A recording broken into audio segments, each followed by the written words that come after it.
All right, everybody, we're back. We're finally back. It's been a little while. I don't really have a schedule nowadays, but I mean, it was much easier during my when I was in school because it was like, well, the only times I can stream is on the weekends, so it was very simple. But nowadays, it's kind of like I don't want to stream every single day. Kind of want to make it special because if you stream every single day, no one cares. Like if you look at Infowars right now, they have was it like over a million, maybe even 2 million people. But because they're streaming constantly all the time, it doesn't really have they don't have much value to their streams because they're always streaming all the time. So no one cares to watch. And like, oh my god, Infowars is on right now. They're streaming. It must be important. Is the mindset of that? But I would rather stream 2-3 times a week, and it becomes like kind of special. Like, oh, if I miss out on it, I'm gonna have to wait a while for the next one, right? Than have a stream every single day, and you're like, David's online, whatever. He's probably talking about the same bullshit he always does.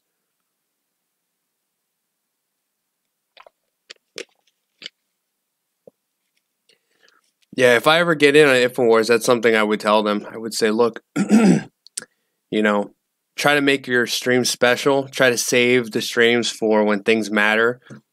Like send a guy up to Portland when the little like fights were breaking out. You slurring? Nah, I was just drinking some water, but I do slur sometimes. Something I do, I guess. Maybe it's my lips or something. Let's see who's in here. Liebens is in here. What's up? Bamsel, C. Kyle, Doctor Strange. Haven't heard from Doctor Strange in a while. Every time I see you, you're like asleep in one of the VCs. Oscar Mayer, what's up? Buzzy 181. I would never counter signal Infowars, but I would say that I don't know that much about them.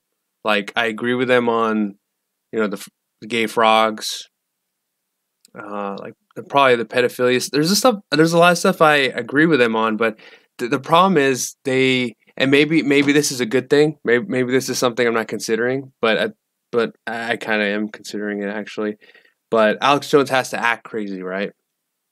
It's actually a way for him to protect himself because lawyers came after him and they thought he was serious and he had to go, oh, it's just an act. He had to do what he had to do. I get it.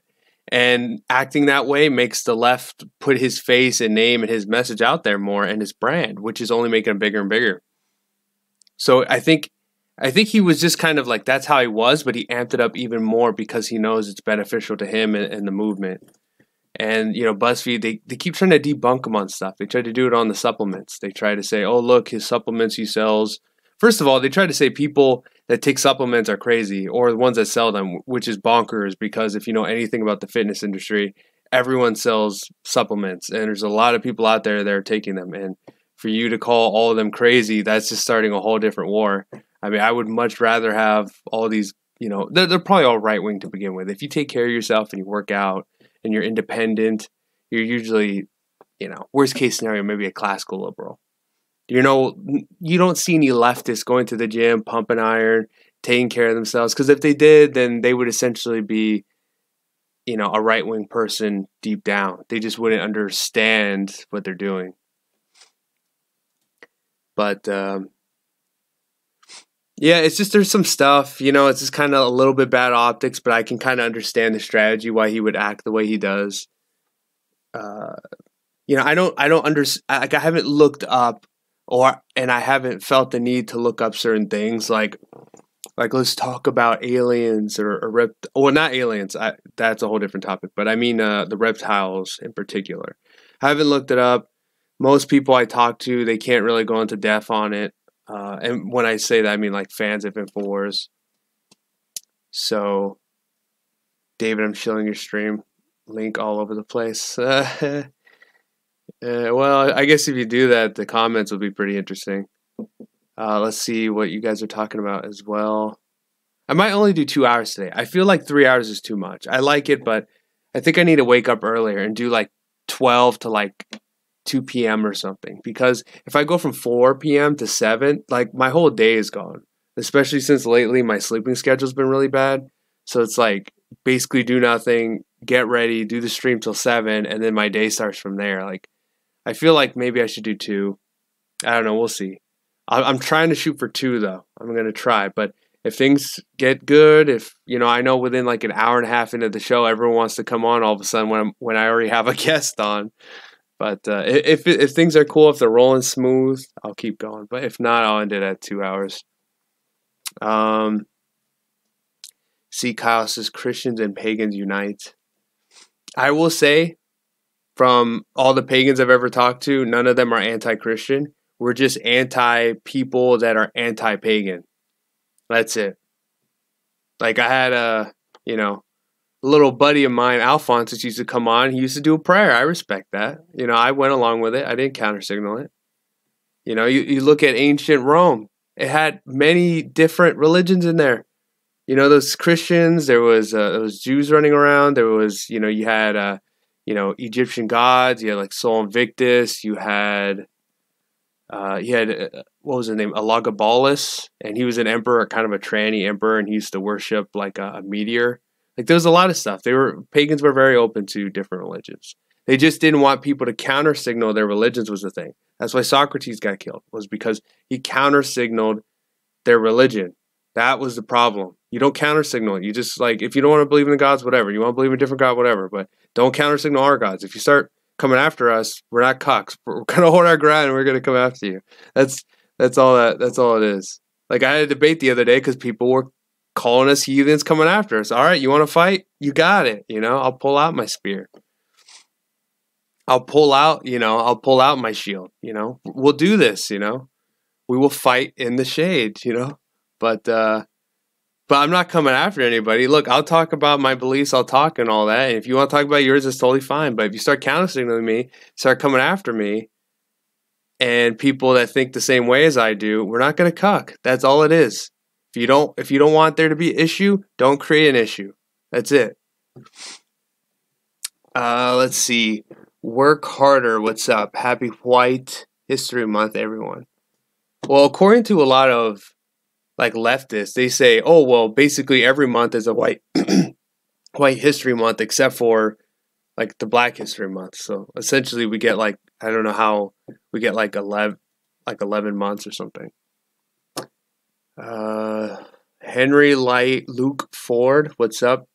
Muslims control the Federal Reserve, Alex Jones.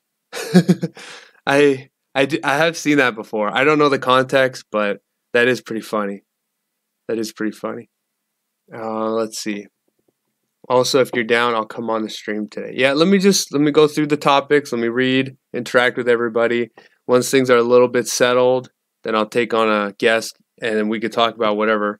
Like, just so you guys know, as always, the topics are what they are. That's just so that I have something to talk about in case people don't come on. But if people want to come on and talk about whatever, you can talk about whatever you want. My religion is the 14 words.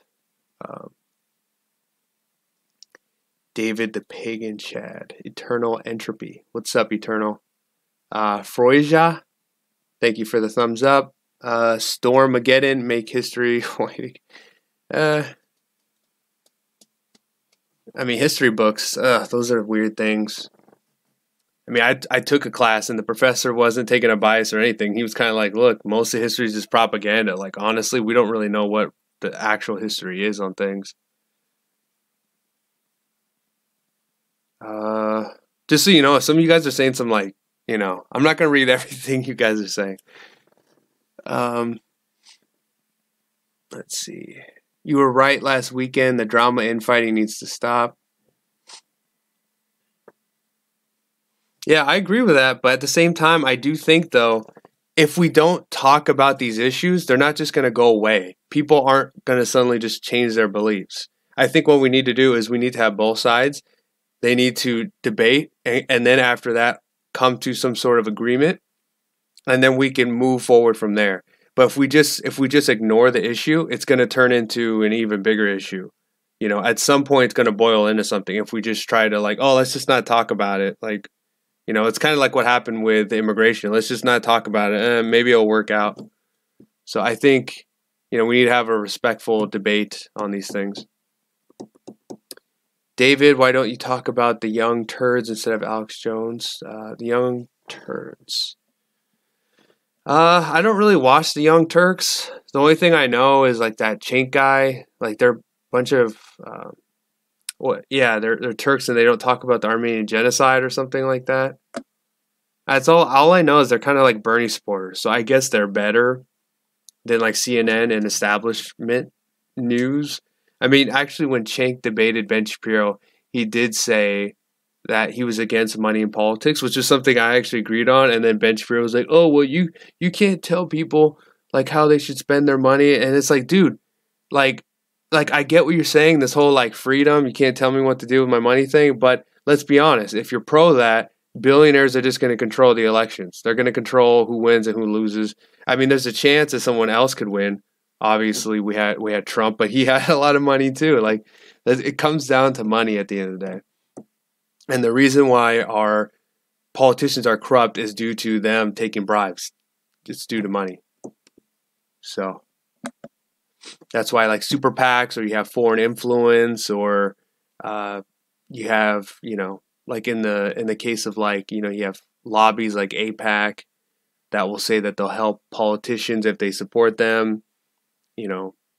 It's like someone gives you money and that money isn't free. It's, we give you some, we scratch your back, you scratch our back kind of thing. And it turns into, I mean, that's how politicians make money. They don't really make a lot of money when it comes to just straight up. So the main issue I would say is money. Democracy is a lie. Fascism is, and then someone else said truth. I don't know. I think really if you know anything about history, any sort of government can work under the right in the right environment. Any sort of government can work. And a lot of people don't say, "Oh, I hate fascism," stuff like that. But I mean, there's a lot of kings and monarchs and all that basically controlled everything, and people were like, "Oh my God!" Like it was just kind of the way things are. There's goods and bads. There's pros and cons to every system. There's pros and cons to capitalism. There's pros and cons to socialism. There's pros and cons. There's way more pros and cons to communism. But yeah, there's pros and cons to everything. So it's not like there's one government system that's always the best in every single environment. It's just some work better in other environments. I mean, it's based off who are your citizens. Like where is your country, the population size, how big is your military, are you under attack? It's like under all these different types of environments would go based off what sort of system you want. I mean, I personally don't like when it comes to pure democracy. Oh, that's bad. That equals mob rule. The Socrates and Plato and the people that were smart back then knew what it would turn into. And even then, it wasn't like everyone could vote. Like it's not like the slaves or the women. It was essentially just like, I think it was only because I don't even think it was like all men were able to do this either. I think it was only I know in America it was the people that were allowed to vote were essentially like the men that were landowners were able to do it. I don't know who was able to do it in ancient Greece at the time, but it just wasn't everybody. So it wasn't this, democracy, everyone can vote. Like, that's bad for a lot. It turns into mob rule. And not only that, but you're having a bunch of people that have never flown a plane. They all get to say in who gets to fly the plane. It doesn't make any sense, right? Like, if you don't know anything about a sport and you start chiming in on what you think, usually most people will think you're an idiot. Like, this guy doesn't know what he's talking about. Why is he talking? I do like the idea of a republic, but the problem with a republic is it leads to corruption, which is kind of what we're going through in today's society. Is, if you have one person that represents, the people, they'll get bribed off. So that's the issue with the republic. Julius Caesar knew this. That's why he wanted to, drain the swamp. Essentially, he wanted to fix that. When there's one person in charge of like a bunch of people, and those bunch of people don't know what he's really up to, and every time he does something that goes against them, he could just blame the other side, and they're like, "Oh, okay, that makes sense, whatever." So yeah, it's corruption is what that leads to. Comments are going fast today, seems like. Is North Korea even communist? They're basically national socialists. I don't really see a distinction between the two. I don't know that much about North Korea, but I will say that the reason why I believe they're communist is due to the fact that they have a hammer and sickle. That's all I know, though. I'm not saying like I know anything. If you know, uh, uh, Max says in Greece it was those who bang the most. Boy butthole gets the most votes. I wouldn't say that's a Greek thing or a pagan thing. I would say that that's just an aristocratic thing. Elitist people are very weird, and I don't know about every society because I don't know that much, but I would probably say every sort of elitist is like a weirdo. So elites do that, like a lot of Christian elites do that stuff. But I think it's elitist. I don't think it's a religious thing or even an ethnic thing. But maybe when it comes to race, maybe some groups like have higher rates than others, I would maybe say.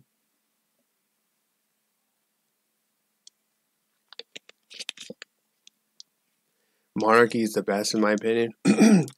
I wouldn't countersignal that, only because I usually side with things that are natural. And I do think most people view, because if you think about it, like in monkeys, there's always like the alpha, and he's in charge of everything. And I think most people view presidents that way. They think, oh, Trump, why don't you just get rid of this? Why don't you get rid of that? And Obama, why didn't you get rid of this or get rid of that? They always view, we view things naturally, unless you really know about it. And they always view their leaders as someone that can just like wave around like as if they're this, this king or an emperor or, something of that like. So I think a lot of people, it's very natural to just say, hey, let's just support this guy. He's in charge of everything, and we just get to sit back and do nothing. And that's what a lot of people actually support. I think that's why so many people support Bernie Sanders, is because a lot of young people, they don't want to say in how things happen. They just have certain beliefs. They want to support someone like Bernie, it would be their leader, and they just say, all right, you go, we're going to get you in the office, and then you go and fix everything, and we're just going to sit back. You can give us the universal basic income, you can give us all our free health care and all of this stuff, and you'll just take care of us. Most young people, they just want, especially millennials, they just want some parent to take care of them for the rest of their life. So I think the idea of having a leader with a lot of power would not be very foreign to most young people today. I think it would be possible. I know I did some research on the Ottomans, and they're like the bloodline of their like pharaoh, or I forget what it's called, but basically their leader. His bloodline survived for, I think it was something like 1,000 years or something crazy like that. And I don't like, they had their issues. Like the Arabs, they always like even the Persian Empire, they're always bad with technology. It's like they're good at creating a lot of people, but they're bad at creating like a lot of high quality people. Because every time they go into the wars with the West, whether it's the Spartans or it's the Deus Vulturs, they always run in with like garbage weapons. Like they don't have like steel armor. They just run in with leather, and they have like garbage weapons, which is why they always get chopped up so much. Like a lot of the West, they're like small in number, but they're very dangerous because they have really great innovations and their soldiers are extremely trained and things like that. That's why they're able to scoop them up all the time, even though they're at a disadvantage when it comes to numbers. It's something that Europeans are always very bad at. They're very bad at creating a lot of people.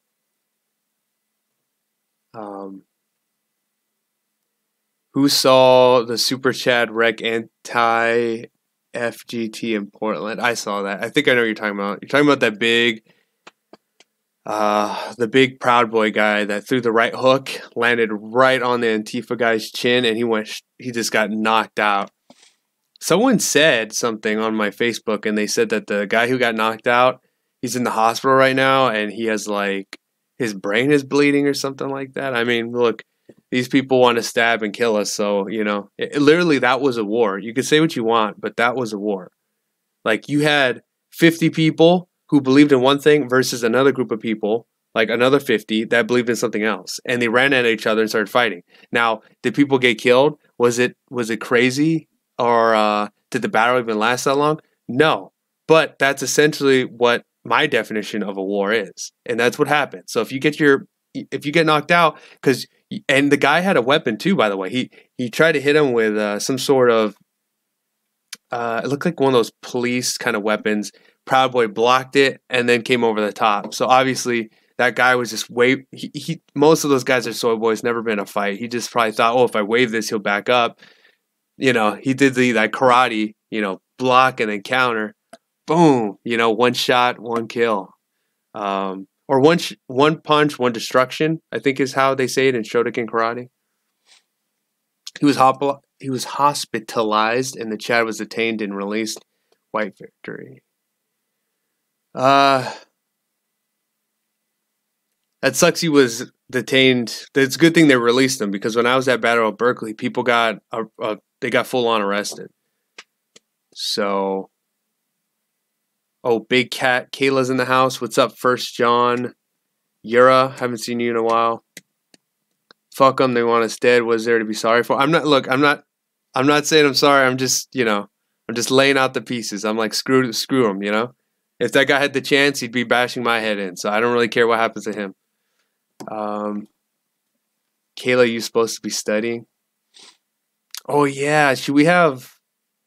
I want to have a day where I have Kayla on officially, so I get to, talk to her a little bit. Because there's a lot of stuff I don't really know about her that much. But yes, I could help you with it. I could help you with studying her if you want.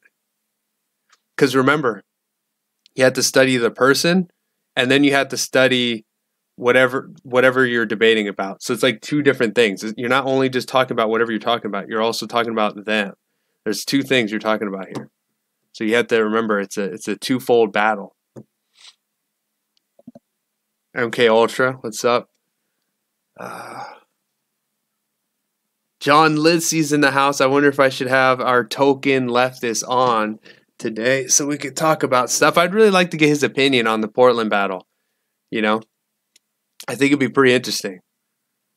Let's see. Work harder, what's up? Alright, I think we've reached that point. So I'm going to open up the caller list. So if people want to come on, you are open to come on. Let's see, the only person in there is MK Ultra. So when you're ready, here, I'll pull him over and then just unmute your mic when you're ready to go. Alright, so whenever you're ready to go, just unmute your mic and mute the stream so it's not echoing. I'm going to read the comments until then. Awesome. I got you. Oh, okay. So what do you want to talk about, MK? I was actually really, really interested in because me and John talked off air a little while ago. And then me and him were messaging back and forth. So I'd actually love to talk to him and possibly debate him on the whole Portland thing and kind of get his opinions and feedback. And actually, I think that's a great idea to have our token leftists on and do that. Oh, God. He got banned again. Okay. See, I told people just keep them in, Spurgatory and leave them there. Stop banning them. Okay, so that's going to take a second. If someone can... I guess I'll do it. I'm going to have to unban them. Actually, I can't really do it on my phone. So if someone can unban him, one of the mods, if you can unban him, and then he'll rejoin, and then just put him in Spurgatory, and then we'll talk to him through the... I'll pull him over from the Spurgaphone. I would say that hit that you were talking about from the Proud Boys, man, it's weird. I don't think I've ever been conflicted on seeing somebody get hit. But I think it was the fact that not the punch that has me kind of iffy on it. It was the way that his friends afterwards. If you go back and watch the video, there's that one woman who's shouting and yelling at him "Stop it! Don't do that!" It's he's getting hit with a metal police baton. I don't know if you've ever been hit by one, but it hurts. It's not a good feeling. I'm actually surprised that she didn't get hit after that, because You know, because if you're on the other side, I don't care what your gender is. You know, you're gonna get when shit's hitting the fan, it's chaos. Like I'm gonna throw punches on anyone that's not on my side. Well, Like, to be fair, I would actually, I'm not even going to, I would say you're actually being a leftist right there because you're showing equality to women. You're not basing it off of race, yeah, race, age, gender, color. You're giving them the equality that they're really demanding. And so it's like, what are they going to do? Get mad at you for giving them what they want again? yeah. I think a lot of women that are crazy like that really think that they're like either actually equal to men or that they're even above men. Like they have not like learned reality yet. And the best way is to get beat down. Like there's a lot of guys that just think that like, oh, they're unstoppable. And then they get a good beat down and then they like level off because now they understand how the world works. Like a woman, she even tried to kick that guy in the video when he picked up the baton. Like he straight up, I don't, when I was at Berkeley, I got into some exchanges and there was at least like 3 women where I had to defend myself against.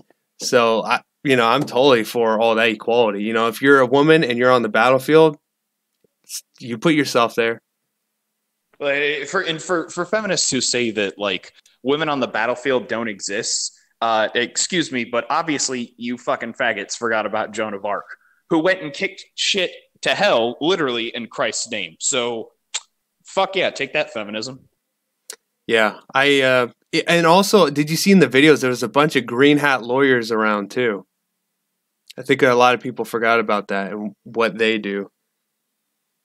Well, I think, like I was saying about the part of the video that has me like kind of like fucked up mentally was his friends, the way they drag him off after he hit the ground. I mean, clearly he was out before he hit and he deserved every bit of that. But the thing that had me fucked up is they pull him off to the side of the road as if that's going to help. They don't go to, if you continue to watch from different angles. Yeah. They crowd him. They do everything in that situation in a medical situation to where once you're out cold like that, you should not do. So they probably, as fucked up as and weird as it is to say, they probably did just as much damage by preventing him from getting the medical help, the true medical help he needs, versus their weekend CPR class that they probably took at their college. At the George Soros College of Protecting Antifa. I mean, and I mean that's kind of my point is like, you know, like the police are there. They have ambulances there for a reason. I mean, when we had Eric Clanton smacking our people with bike locks, I mean, we had medical help, and then they took him to the ambulance. They had their guys, but nobody who was hit with the bike lock in the same fashion that happened with this dude that was hit from the Proud Boys. And so there you can see a very clear distinction of how they were medically helping them.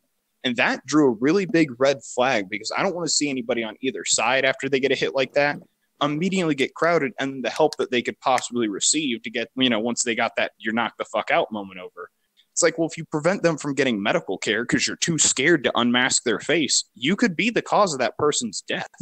Not the guy who hit them, who was attacked defending himself, but the people who think that they're medical professionals. I guess I would just say I don't really care. If he comes out a vegetable, I see that as a win. You know, I don't know how many people I've seen of our people just get harassed, mistreated, actually attacked, actually stabbed. I don't really care. Like, I see this as, like, this is still a culture war. It hasn't turned into a full-blown war. But if you're going to a place and you're wearing all black, you're essentially looking like a bad guy. You're wearing all black, you have a mask on, you have weapons, and you're trying to attack us. Like, honestly, if we just started pulling out swords and you know, at the end of the battle, they're all chopped up in pieces. You know, I don't know. Maybe it's because I read a lot of like ancient stuff, so a lot of people getting massacred is just kind of normal to me. But I think I really wouldn't care. To be fair, I mean, it is normal, and I mean, it's going to sound very disgusting on my end to say that because as a human race, I'm not necessarily proud. You know what I'm saying? Like, as a species, that we're going to go and conquer the stars, we do slaughter each other, and that's been normal. In fact, like I think we've discussed this before, less than 126 years in recorded human history of peace. So violence is a naturally occurring thing, but violence in this political scale is very, very unnatural as far as the course of things. Okay, so I've seen some people, they want to watch the fights, and I'm like, look, my main source of income when it comes to like this isn't necessarily super chats. That's just kind of like a couple pennies here and there. It's mainly for monetization, but you know what? I think it'll be fun. So who really cares about the shekels? So I'm gonna play some of the videos, and then you and I can do commentary over watching the videos. Then, so Okay. Well, I would say I'm on my phone, so I can pull up. I'll pull up that, and you're like 20 seconds behind. oh, okay. Very Fake News has Very Fake News. Their site or their YouTube channel has the Oh, I know that 4-minute guy. clip. Okay, I Right. know The him. 90-second. I think they have the 30-minute video of the full battle. They have the 4-minute clip from two different angles, and then they have just like a 90-second clip. So you could play any of those, but I would really suggest the 4-minute one if you can find it, because that's got two different angles of what's going on, and you can see them crowd the dude, not in protection, but when they pick him up, it doesn't take 15 dudes to surround one guy that's knocked out and drag him out the way.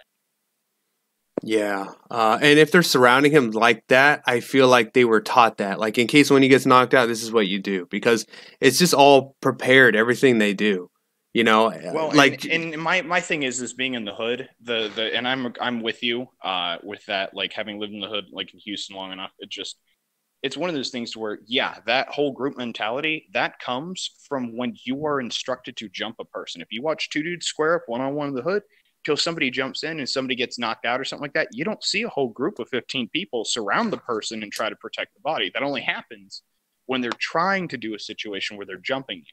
So when they pull out of that black block and they try to engage one-on-one, yeah, that's fine. But when they run back in, I mean, yeah, your tactic works. We don't know who you are, but at the same time, neither did the police. This is why they get busted. Or the three guys that are, let's say the rest of them are anti-fascist, and let's say they're not extreme. It's the three dudes that hit people like Eric Clanton and whatever, like, and the people throwing fireworks that fuck it up for everyone else on both sides. So it's like, if either side goes a little extreme with violence, or like either side lashes out, everyone's already at high adrenaline. And then you mix in somebody actually bleeding and then like striking them physically, getting that close. Like, fireworks is one thing. That's intimidation. That's bullshit and cowardice, but it's intimidation. well, I Going think and striking people with batons is retarded. I think the issue I'm hearing is you're still trying to come off of this mindset of like, oh, I'm just being fair and balanced, and if my side does something bad, I'll criticize them, and if the left does something bad, I'll criticize them. But the issue with that is that's not how things really work. Like, you look on the left, how they never criticize their own, and they only criticize us. And it's why, because they're so united, that they're able to get so much done. Whereas on our side, even though we have the majority right now, we can't get anything done because we're constantly infighting each other. Therefore, the best way to go is to essentially collectivize. And if someone isn't going to go with the route of what everyone else is going, they just need to shut up and get out. Because if we don't collectivize like the left does, then we're not going to win. So, I mean, I see it as, look, my people can really do no wrong, and on the left, they do everything wrong. And I think when you go to an event and you start seeing people throw punches and all that, like, it doesn't matter if we throw the first punch. Even if our guy throws the first punch, we have to say, no, we got hit first, and then run in there. Like, even if you're like full blown line, that's how you have to behave. But see, that's my issue. Is like, that's the thing. Is like, if they attack us first, I'm all for putting them in a coma. I'm all for leaving them as a vegetable. I have no issue whatsoever with that. I have an issue with us being the ones that are sitting there as proponents of free speech who go, we can't strike first, and we can't. As soon as they strike, hell yeah, all out war. Leave them in the ground, leave them limping, let them go piss blood for the next 6 weeks. I don't give two shits. But we can't be the first ones to initiate it. If we do that, then that's already against our free speech policy of us wanting to allow them to debate. If they're the first ones to negate the debate, then fuck yeah, they already set the ground rules. Well, if we come in and we act civilized like we usually do, they're the ones every time that break the ground rules. Every single time. I've not seen a Republican or anyone on the right do this. That's kind of the point, right? So it's like, it doesn't matter if we throw the first punch, because if we just sit back, they're going to do it at some point. But I think, though, if you really care about your rights in these things, you would probably want to really go against the people that want to get rid of them. Because we know what these people want. We know that if it were up to them, they would like kill all of us. And so for us to have to like put on, we have to, put on nice little gloves, and we have to fight fair, but with them, they could do anything they want. Because let's be honest, they could do anything they want. They were throwing bombs. You saw that. I could even show the clip where they were throwing bombs. I was at these things. They were throwing bombs. They were throwing bricks. They have weapons because the cops, we're the nice people. We walk into the rally. They take all our shit, pepper spray, all of that. And then eventually, Antifa, they're together. The cops are like, hey, give us your shit. And they all collectively say, fuck you. What are you going to do about it? And you got like 40 people that are violent. You can't even see their face. The cops aren't going to do anything about that. They don't care that much. So they can't take any of their weapons. And eventually they march their way into, they did this in Berkeley. They march their way in. They break all the borders. The cops say, fuck this. And so now we're all unarmed because we wanted to play by the rules and the other side didn't play by the rules. So now they're armed. They have weapons. Now the good thing is we're the party of strength, essentially. We have warriors on our side. Their side is just nothing but soy boys. But if it wasn't, they would have a major advantage over us because we decided to cuck to the rules. And we have to understand that the rules do not necessarily always support us, and neither do the cops.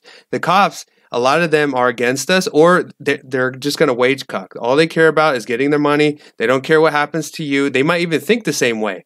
But if they're told by some Antifa official to arrest you, otherwise they'll lose their job, they will arrest you. They'll throw away the key. That's all that matters. It doesn't matter. Oh, you're like, oh, I said Blue Lives Matter. They don't care. They don't care. They're like, hey, I got to make my money, man. I got to throw you in jail now. I got to feed my kids. That's what they care about. So when it comes to this, like, I just think it's majorly cucking when we have to play by a set of rules and they don't. And I think it's going to go against us too in the end. Well, do you think that we could target law enforcement? And I hate to even bring that up as an issue since they're there to protect us. No. But I wouldn't be stupid enough to say target. Well, I was going to say, do you think we should not necessarily the individuals, because at the end of the day, I feel like it's kind of like the military. Some of them are men trying to keep their job and just follow orders. Is there a way to get the higher ups where we know where they are and push them out of power and look at our local and state law enforcement and elect people in who will uphold the Constitution as they were sworn to do? Or are there ways to impeach some of these people because they're not upholding the Constitution? They're not following these rules that they're sworn to. Well, there's only two ways to go about it. So either we work with the system and we drain the swamp and we get rid of all the corrupt people that only care about their own wallets. They don't care about you. They probably don't even have kids. Like I saw that Merkel and the French leader, Macron, and all of these people, like all these bad globalist people, none of them have any kids. That shows you that they don't care about the future. They only care about the present. They only care about themselves and their own wallet. And so either we can infiltrate and get rid of these people, which is what Trump is trying to do. And if that fails, then the other thing we could do is just sit back, vote for the craziest person. They'll destroy the pillars of society. Everything will collapse. People will run back to their home countries, and the new country will be formed by whoever's left and whoever takes power, more importantly. So that's the two ways we're going here. So we'll have to see what happens in the 8 years of Trump's presidency.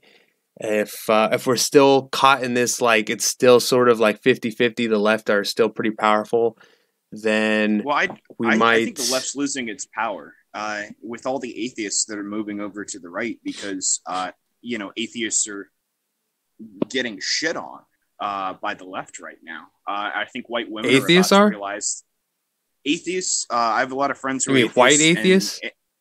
White left, yeah, and that's the thing is you can be so here's the thing, you can be a black atheist, you can be a black gay atheist, and you're a-okay on the left, but you so much as are a white atheist and like you still believe all the same shit, they'll reject you outright. And it's a very bizarre eating situation of cannibalization of these oppressed minorities that they're literally kicking the fuck out that were the basis of their group. So I think that Roseanne's comment of I've always been left. It's just the left today has gone so far left. Anything right of them is far right.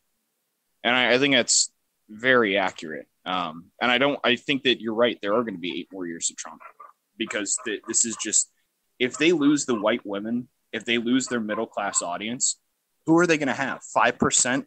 12% of the black population at vote, right? Like at best, we'll say 10% of the vote. And then let's say gays another 5, maybe to 15%. You only have 25% guaranteed now. That's not enough when half the nation already voted and you lose another quarter to, 50 to 75% of your audience and your basis on the left now switches to the right. That 60% of like people that voted for Trump is now going to hit 70, 75, and 80 on this next election cycle. Yeah, that's true. I mean, the further things get and the farther the left gets, we're only going to see more and more whites start to come to the right. Maybe they might not be like far right. Maybe they might even just be classical liberals. But it's gotten to the point where like classical liberals are deemed like right wing. Like you have Sargons who probably support Trump over Hillary Clinton. It's gotten to that point. So, I mean, that's kind of a white pill. Like the further the left gets, the more people have no choice but to go to the right. But let's start watching some of these videos. Okay, so I'm going to go on Very Fake News. I do know the guy in charge of it, so hopefully I don't get in trouble. But all right, let me fix the screen here so we can watch some of these knockouts. Okay, and then go here. Okay, let's start off with massive fight breaks out at. Oh, let's start off with the gay pride parade. Let's start off with that one. Okay, okay, let's see. Oh man. Okay, okay, so it seems like it's women or lesbians, I guess, are the ones fighting. Okay. Oh man. Yeah, don't let those fall out. Okay. Okay. I would be a great color commentator if anyone. Oh man, grabbed her right by the face. So it looks like it's Hispanics and blacks that are fighting each other. So this is a lesbian race war breaking out. Right? Oh, she took someone's weave. Obviously, one of the blacks' weaves. Oh, the open hand bitch slap. That's a classic. Oh, okay. There's one white girl getting beat up. But yeah, it's mainly Hispanics and blacks fighting that I could see. Like that girl that had the weave, she was Hispanic. Well, here's what's interesting. That's about normal on a living in Houston. That's about what you see on an average night on Franklin Street, working clubs and security. Oh, hey, is that Wait, let me see. Let me rewind it. Oh, damn! Did you see the girl on the right get kicked in the head with? Oh no! She was against the car. Go back. The girl with the little red backpack. She just got like shit stomped in the head against the car. Oh man. That girl on the... Okay, let me see. I'll show. Yeah, the girl on the ground with her, like, ass cheeks, like, hanging out. Well, there's a lot of girls. See, the girl on top. The homeless white... Yeah, go back to about 48 seconds, and that's about 48? when she gets her head kicked. Okay, all right. About 48 is when she gets dragged into that car and kicked into it. Okay, let's see. Oh, yeah, I see that she's getting kicked in the back of the head. Yeah. Like teeth into the side of that car. That blonde girl that's getting beat up, she actually seems... what's her name? What was her name? The one that was throwing bottles at people at Berkeley?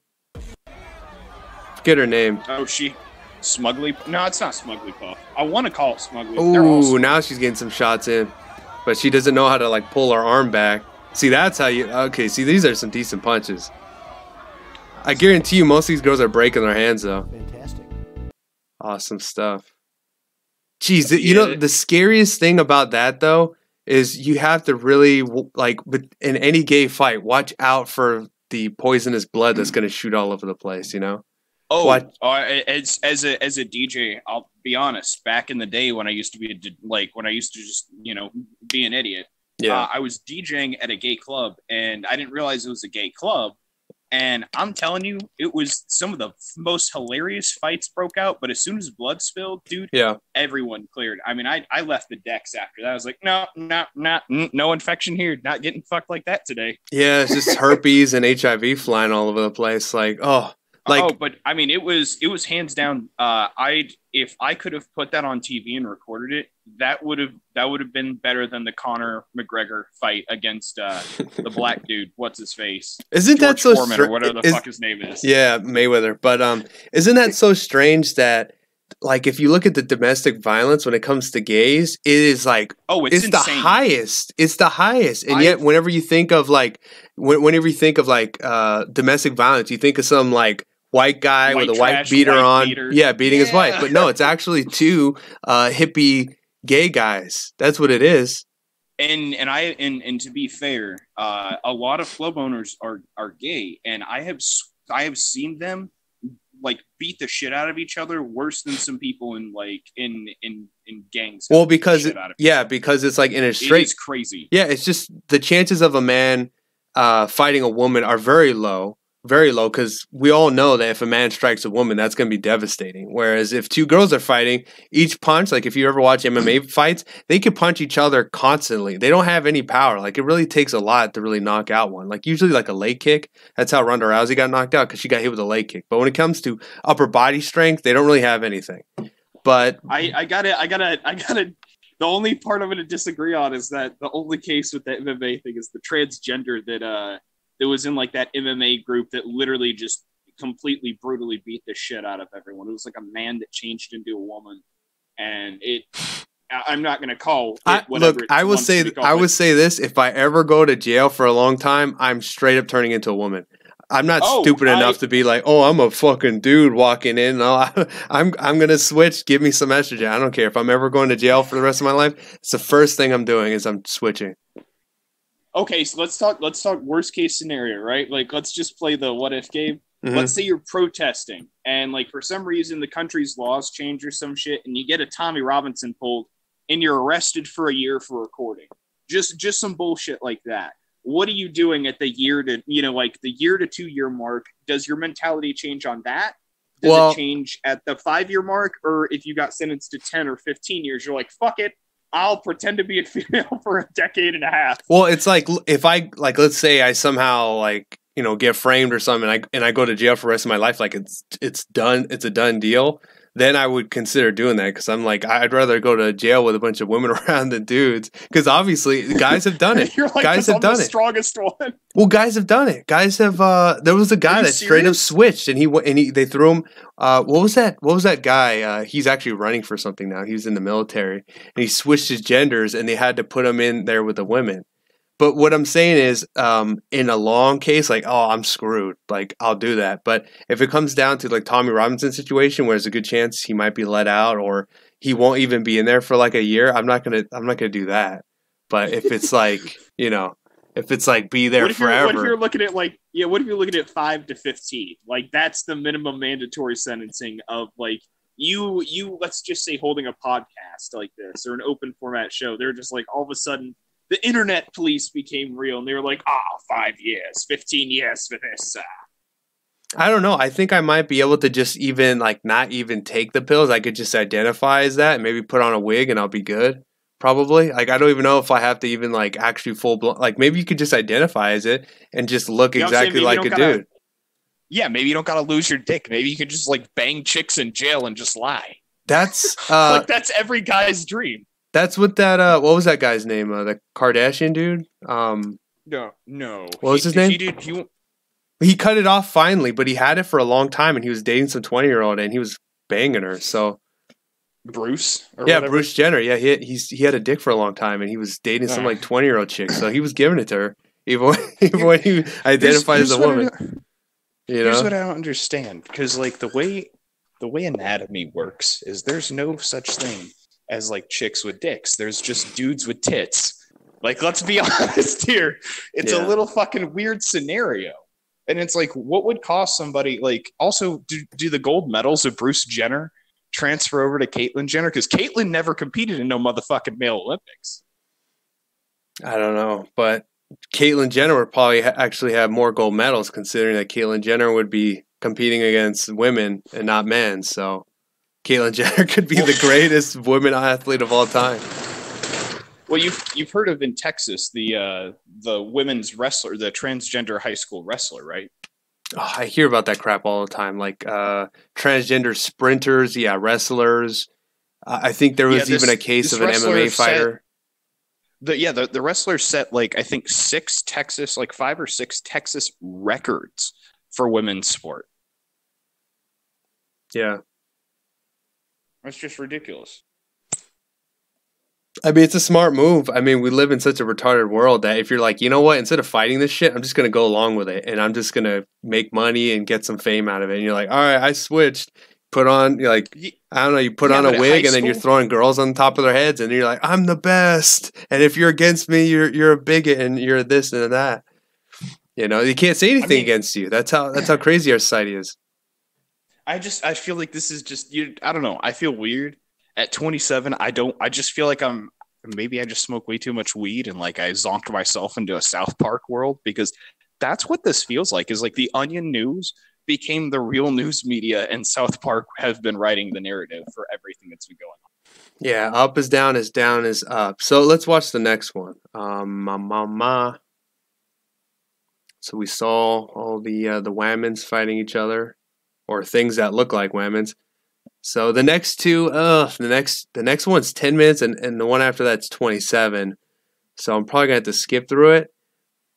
But I wonder if I'll get demonetized because I know very fake news, but at the same time, he doesn't own these clips either. I think it'd be fun. I don't really care about the money. Okay, so let's go into it. Let's go into the next one. Antifa. Okay, let me full screen it. I didn't think it would go. Okay, this is the clip that you were talking about.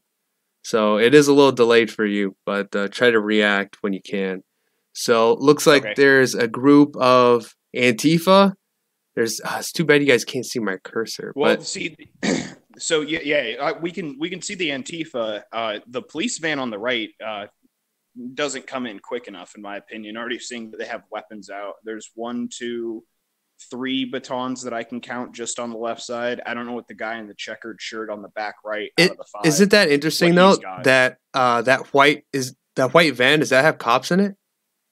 It does. That's why you could see the blue light flashing. So It's flash. So that van is full of cops, and these guys, the Antifa right here, are brave enough that they don't give a shit. They're literally running around with weapons and masks on, and there's cops right there. Like, well, to be fair, this isn't a first time in Portland. Very Fake News has uploaded several clips of them jumping in front of buses, like DART rail train. Well, DART's the rail train that we have to get around here in Dallas. But everyone has their own version of like an Amtrak or something like that. And they basically were standing in front of their Amtraks, city buses, things like that to stop people. So this isn't a first. There's also been, I believe, another clip that might be in this one where they actually have Antifa shouting on a megaphone, like, fuck the police or something like that.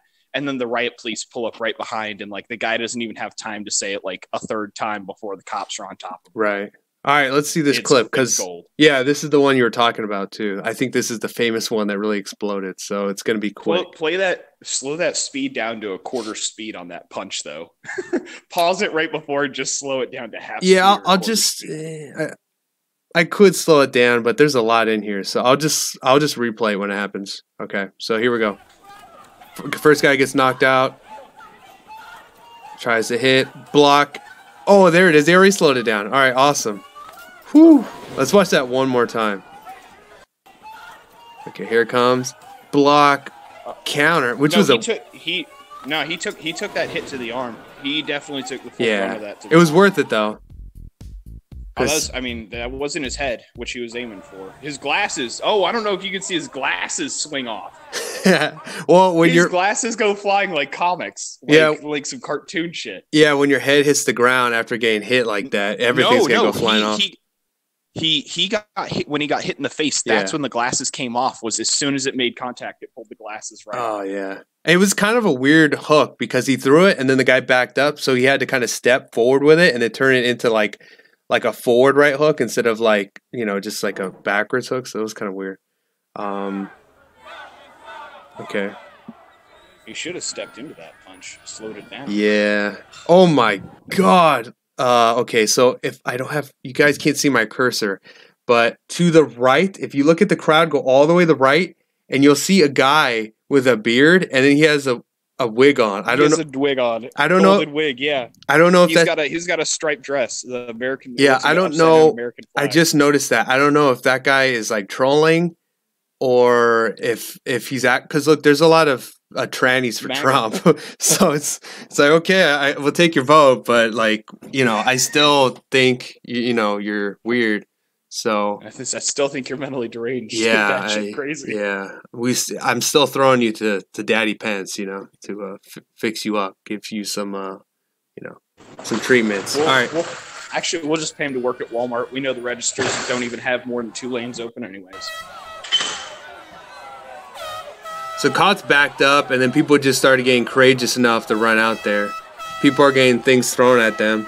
And of course, they're throwing stuff at us. We're not throwing anything back at them, but no one cares. We're not going to get any points for not throwing things at them. Like, are we gonna start red pilling people based off that? I mean, we could always tie a message to it. Whatever we're throwing. Yeah, I know. Put a message in a bottle. Yeah, it talks about race realism or something. Quick little like couple sentences or something. Yeah, they're throwing stuff at us, and we're sitting. Yeah, they're throwing stuff at us, and we're sitting there just taking it. Sitting there just taking it, because we're good guys, right? I just don't understand them doing Molotov cocktails, because that happened that day. Well, look, like I ate up that equality stuff, and I'm like, look, if you're throwing stuff at us, and we can't throw stuff back at you, like that's not equal. Of course, the cops decided to do some stuff, but they're not shooting anybody. They're shooting at the ground to scare them. Which isn't like, unless if you watch somebody get, is that tear gas? Yeah, and they take a tear gas ball right to their. Well, the white stuff is usually like a pepper gas. The orange stuff is typically more of an OC spray. That's tear gas right here. The green. Yeah, that orangey green stuff. That's all tear gas. And somebody I think gets close enough to the cops and they get pelted right in the head. I remember last time I was in Portland, the cops were actually fighting them. Like, it wasn't just us. They were shooting stuff at them, but some of them would try to stand their ground, so the cops were taking their batons to their heads. Okay, so I know a lot of this is just whatever. There's that chick again. This is the chick that tried to kick that guy, that Chad dude everyone's talking about. Here she is. She appears about 4 times in this video. I'm telling you, for this woman's own good, she needs a good clocking. Because look, she's out of her mind. She thinks she can just run up on guys, try to attack them, and she's just gonna go, "Oh, I'm a woman. You can't put your hands on me. I'm sorry, but you need a couple shots to your head. It's gonna like fix your equilibrium, because right now it's definitely off." Okay, so this is the main one. Oh, let me rewind that real quick just to show you guys. Green hat right here. So you see this lady, she's sitting here and she has her little camera right here. All of this is so that she can protect the Antifa. So her whole job is she's volunteering to help Antifa get out of jail. That's her whole job. And this little camera is what she's using as evidence so that when she goes to court, she can best protect them. So, Well, here's the thing. Are we on our side? Do we have organizations set up that are doing things like this, that are collecting money for people like the Proud Boys to help get them out of these situations? Because just because they're using that tactic doesn't mean we shouldn't apply it ourselves. Well, that's my thing. I see that the left, they have a lot of smart tactics, and I'm like, we need to do the same thing so that we could better, protect ourselves and fight back against them. But we don't have any green hats. We don't have lawyers that literally run down there and they'll protect these people. I've talked to them on one of the stream. I said, who do you represent? Like, if something happens, will you come out with your evidence and protect like a right-wing person? And they said, no, we're only here to protect the left-wing people. So you literally have people that are out attacking people. And then if they do get put in jail, which is pretty rare, they'll have these green hats who are collecting information to get them out of jail. So it's a whole little system. The Antifa are probably paid off by Soros. They're probably, they're getting paid off by Soros. The green hats are volunteering. They're lawyers who are doing it. It's a whole little system, and we don't even question it. Like, we don't even question that they have all these guys show up that are straight up trying to attack us. They have masks on. They have weapons. And they have lawyers protecting them. And we don't have any of that. And we're just, we don't have any paid activists. We don't have any lawyers that are coming to protect us. Like, we don't have any of that. And we don't even sit back and question it. To add something that's kind of interesting, found out one of my family members was really famous in the New York club scene. And I know a couple of the people in Party Monster, and they're getting their funding currently from George Soros. Yeah. If that's not interesting, there's no right-wing DJs, there's no Republican DJs in the EDM scene because of that, and you can wind up being blacklisted, like I have under my various aliases. And so I actually found out a lot of the funding of the rave scene, a lot of these big events are actually paid for. And funded by Soros. And I did not know that until about a week ago, and I figured that would be some interesting information to try. But I'm going to try to set up a point where I can actually sit down and try to talk with Soros at some point, and try to use what connections I have inside the scene to try to maybe get some audio or video of me sitting down one-on-one and trying to converse. I know it's a long shot, but I mean, it'd be interesting to hear straight out of the horse's mouth why he funds groups that are doing violent acts like this. Yeah. So if you, let me see if I can get it. So while all of this fighting is happening, let me see if I can get a better picture of it. All this fighting is going down, and then look at this. Guess who's collecting all this? Does the sign on the left, did that have nails in it? Because I thought it glinted. Because there's a person who appears on the left, and they got a sign, and it looks like it has nails at the end of the sign. Well, just remember that the Antifa people, the cops don't take their weapons away. They don't, because they don't, at this point, they used to go in, and cops actually found dynamite on these people. Last time I was at Portland, they found a bunch of knives, weapons, like axes, like crazy stuff. That's, and I think at this point, did you just fall down some stairs? No, I dropped my phone like 6 times, fumbling to grab my water pipe. We'll call it. Oh, okay. So, sorry, man. Okay, so okay, let me keep going. Yeah, so yeah, they have all their weapons. They have pepper spray. They have batons. They have way more weapons. They have like bombs. Because the cops, they don't go into the rallies anymore. They stay outside of it, so the cops can't take their stuff from them. Whereas we go inside, they take all of our stuff because we're good boys. I think really what they should do is they should tell the cops where they're going to be for the rally, and when the cops are ready to start, do their thing, we don't actually go there. We go somewhere else so that we can protect ourselves. We should not let the cops try to protect us. We can't trust them. We should only trust ourselves to be able to protect ourselves so that they don't take our weapons away. We have all our weapons and we're ready to go in case these people want to come at us, because that's what it comes down to. If you try to trust the cops, you'll walk in, they'll take your stuff. Antifa will eventually break the border. They'll have all their weapons, and then we have to fight them anyways. Cops usually, sometimes they get in the middle, but most of the time they stand down. So it comes down to, do you want to have weapons or do you not want to have weapons? And there's really no, that's there's no way really to, there's no way to go, I wish we wouldn't have weapons, because they're going to do it regardless. Yeah, and then not only that, but then we have this green hat right here. She's collecting information. So if any of these guys, and you can't see their faces, if any of these guys gets arrested, her case is most likely going to be, this guy was one of these guys getting punched in the face by these evil fascists, and he was just defending himself. That's what the whole case is going to be. She's sitting there collecting all of this stuff. And I assume that it's not going to fully go to, my dad is a lawyer. Or at least my adopted father is. And so it's the thing is what, these J20 things that just now went to trial, and it's July, literally July now. And it's almost a year later plus 6 months. So these cases typically, the ones that get dropped, at least in my opinion, I'm no lawyer, but in my opinion, yeah, they're settling for something. They're at least editing the information, and that's the only way that they'd get off. Man, guy in the red's really going to town. Remember, if you come up to these things where Antifa is at, you have to wear something to protect your eyes. Their main source of attacking us is pepper spray, so you have to cover your eyes.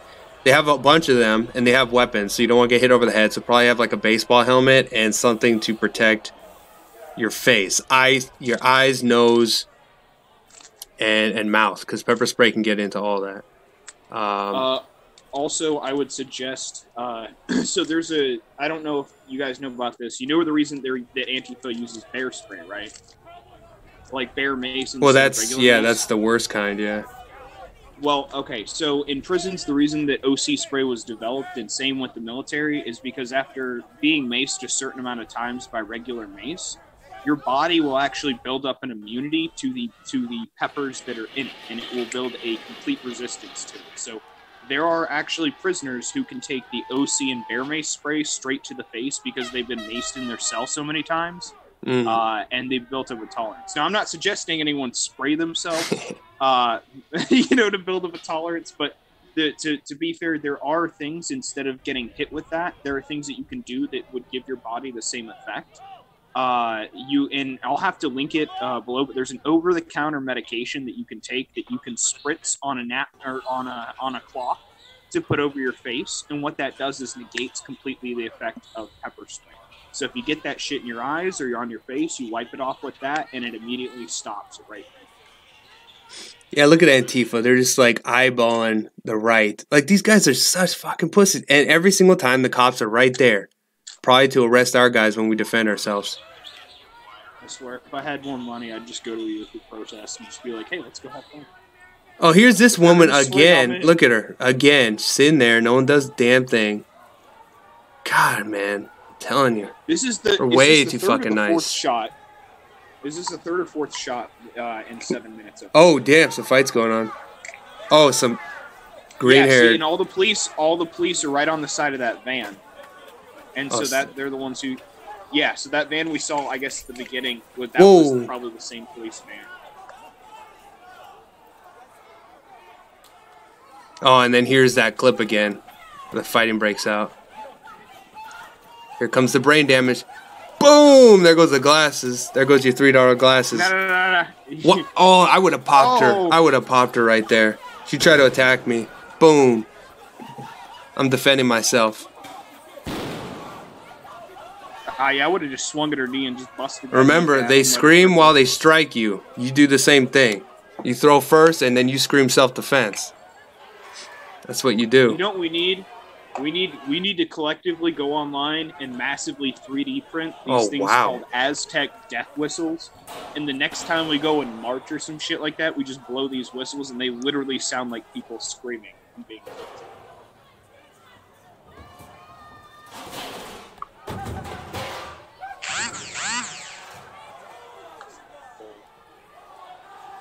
Oh, that guy literally ran into a restaurant because one guy went after him. That's what happened to me at one point, actually. I ran after this Antifa chick, and she ran into the restaurant, and I was like, should we go in there and grab her ass? Or because, you know, I was just like, this is a war zone. I've never been in a war zone before. Well, let's put it this way. If me and you wind up at the same protest, and somebody's throwing shit at us, like, and I'm carrying a knife on me. I'm carrying a straight blade razor. I'm carrying a fucking my Bowie. Like, I'm a Texan. I'm sorry, but like, if you attack me, like, it's. Yeah, I don't know about carrying a knife. I mean, if you stab someone, that's serious. They'll have no choice but to go after you. But if you carry like a baton or something, I think for the most, or like a stick, stick man, right? Some stuff like that. That's the thing, is that's my stance is, though, is like, as a Texan, we're brought up to fight. You know, all we do is drink, fight, fuck, fight more, high five each other, and then get mad that the high five wasn't done correctly and punch each other some more. So, being a Texan is a lot of fighting. However, it gets to a point when, typically in your mid to late 20s, you realize if these people are going to hit you, they better come and try and take your life, because you are going to go out with all aggression. And if not, it's some egotistical bullshit. It's on some bullshit. And I don't think a lot of these people attacking realize that if you're going to, it's the same with owning a gun, in my opinion. If you are going to put your hands on another person, you best intend, if you're going to enact violence to take this person's life, you better not just try to whoop their ass and be a bully in a group. Go at it. And if you're not going to go at it and attempt to take their life, and you're not going to enact violence upon somebody, and that's not the level you're at, then don't go out and attack these people. Stick to your debates, stick to your protests, but don't go and be violent. Because the same violence you want against other people, that same animosity, if you do it against people who do not want to fight and you back them into a corner, they're going to become a caged animal. And the moment we have the chance to escape for our freedom and attack back, we will. Because we're not going to go down. And I don't think that they realize it. I think they still think this is a video game almost. You know, like if you get hit, you get like an extra health pack. You can eat some berries, or like, you know, or like maybe this is Fortnite. If I pop my soda real fast, I'll regen my health. Like, no. Sometimes when you get hit and you hit someone with a baton and shit, you break their jaw. You can snap their neck. You can destroy teeth. You can completely cave their head in. Yeah, like same with stomping people's heads. And it's like, if you don't want this enacted upon you, don't enact it upon others, because that will come sevenfold. Yeah, like that guy got knocked out now, and he's like, oh, I'm going to go out, I'm going to wear my mask, I have my little baton to protect me, and he went up against a guy that didn't give a shit about the baton, who he's probably never met in his life, and that guy knocked him out, and his head bounced off the concrete, and now his brain is bleeding, and he most likely will probably die, or his permanent damage the rest of his life. So he probably didn't think that far, right? Well, and like personally, I don't hope he dies. I hope that he recovers, and I hope that he turns around and tells everyone, "Hey, this is a fucking terrible decision. Don't ever do what I did. There's better ways to do this shit." And he turns around and he becomes somebody. If he's, and hopefully this changes him for the better, and he got the ass kicking publicly, and public shaming that he needs. I don't want him to die, but I also don't want him to continue down the same path. If that makes sense. Yeah. Well, I guess I'm a little bit more in a warrior mindset, so I'm like, oh, if my enemy goes, I don't really care. But let's get into the other videos. Let's see. All right, Battle of Portland, the full thing. 30-minute one. All right, there's a base tranny right there in the front. He or she is a nice person. He's given me a car ride once at the third Battle of Berkeley when we were like 15 of us and they're like coming after us. Like that's how I got out of there. Do you have a stream or video of that?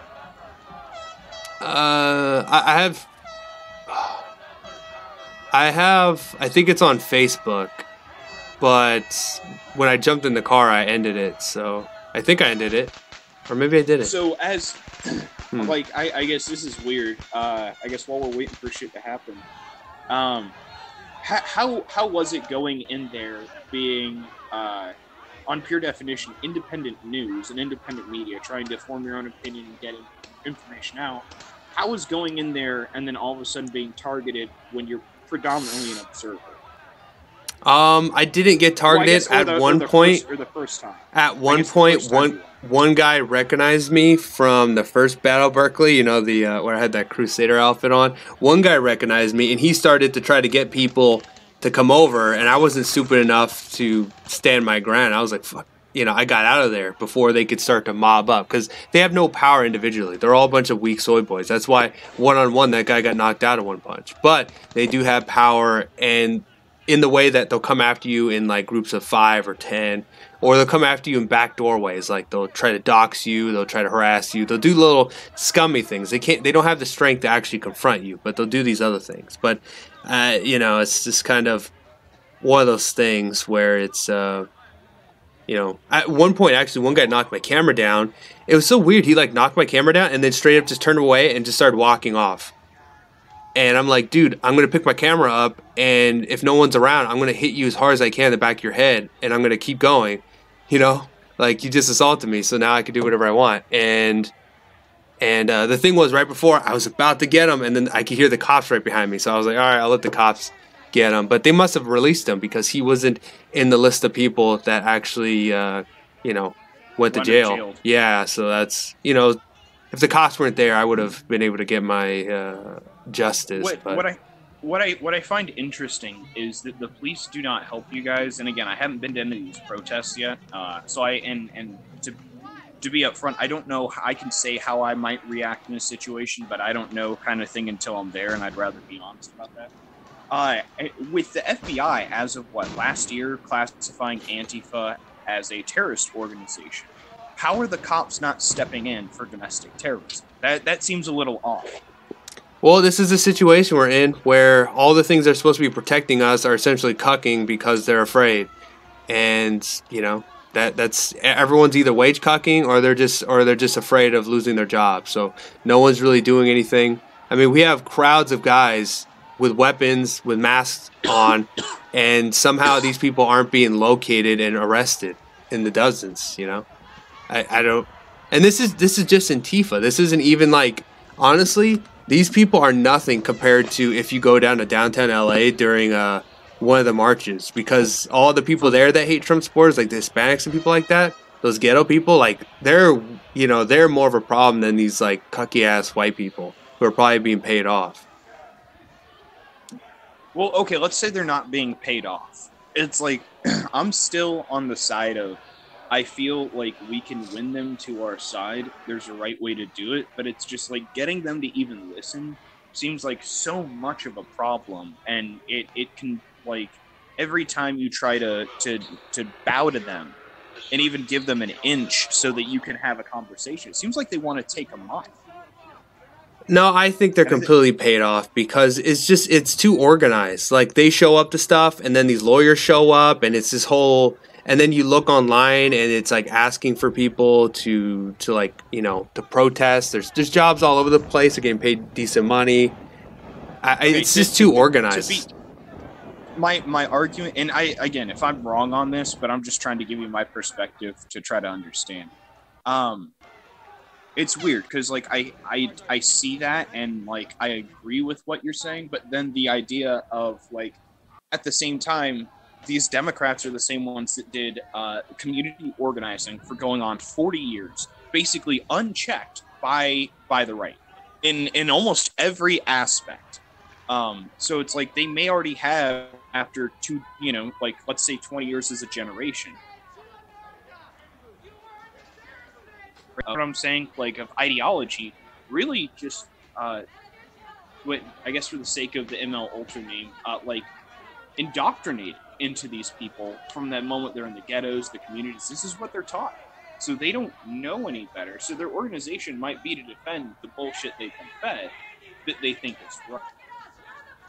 Well, it's just one of those things like in history. It's like I could be on one side, you could be on one side, but I'm still gonna fight you as hard as I can because like maybe in like some perfect circumstances, like you don't die in this battle, maybe you'll actually turn into a traitor and join our side, maybe. But I can't come from that mindset of that's a possibility. Even on their side, they're not trying to convert one of us. So if we're sitting here and we're trying to convert them and they're not trying to convert us, I mean, that's not really, if they convert, that's fine, whatever. We'll take you on our side. There's some people that are in the movement. There's a bald guy who supposedly joined. But we can't come from that mindset of we're going to be able to change these people because these people, these far left people that are so far left to the point where they want to attack people, for the most part, they're all gone. And we can't come from the mindset of we can change them or convert them. That's just a waste of time. And it's you're gonna put yourself in more danger thinking that way. But here's a better question: could we convert the communities that they're already in, which would be their target demographic? That's not our problem. They'll still be. That's not our problem. We can't think that way. We can't think that way. Like, oh, we're gonna save them. Like they don't want to save us. So why are we trying to save them? Well, because we're not going after the extremists. We're going after the people they're trying to recruit.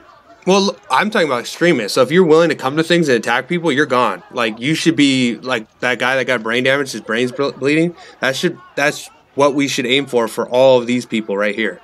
I'm not talking about like liberals or any of those people like that. If you're coming to rallies and you have weapons and you're trying to attack us, like boom, that's what happens right there. That's what happens. And you see that woman when she tried to kick him, same thing to you. The minute you come onto the battlefield and you carry a weapon and you stand against us, that's what happens. That's what war is. I'm not saying anything controversial here. That guy, the guy already has wrapping on his hand. The guy who swung the punch, because I'm delayed because I'm watching the live stream. Yeah, gotcha. But if you go back and you pause it, you'll see his hand already looks like it's bandaged and wrapped up. So it looks like he may have taken that hit directly to his bandaged hand instead of his forearm, like I initially thought when he tried to grab it. Yeah, if you've never thrown any major punches without gloves on, like your hands were not made to throw punches. It was we're smart enough to build weapons for a reason. You're supposed to be using weapons, not your hands. So if you throw a punch and the guy puts his chin down and it lands on top of his forehead, your hand's gonna break. That's what's gonna happen. Yeah. So if you come to these things, wear gloves, wear something. Well, I was gonna say, also research if you're gonna go to these things. Like me, I have a grab bag. I would say have at least a first aid kit, a thermal blanket because you don't know what's gonna happen. That thermal blanket, as small as it is, you can fit in your pocket. That can double as something that's going to keep some of the mace out of your face as well. If you need that, that can work as whatever. Yeah, first time I went to Berkeley, the only people we had on our side were like the 3%ers, and they did a really good job on first aid. I remember when I got pepper sprayed, you just started yelling, "Hey, I need first aid," and someone runs over there and they put milk in your eyes and they help you out. So, we had some people there.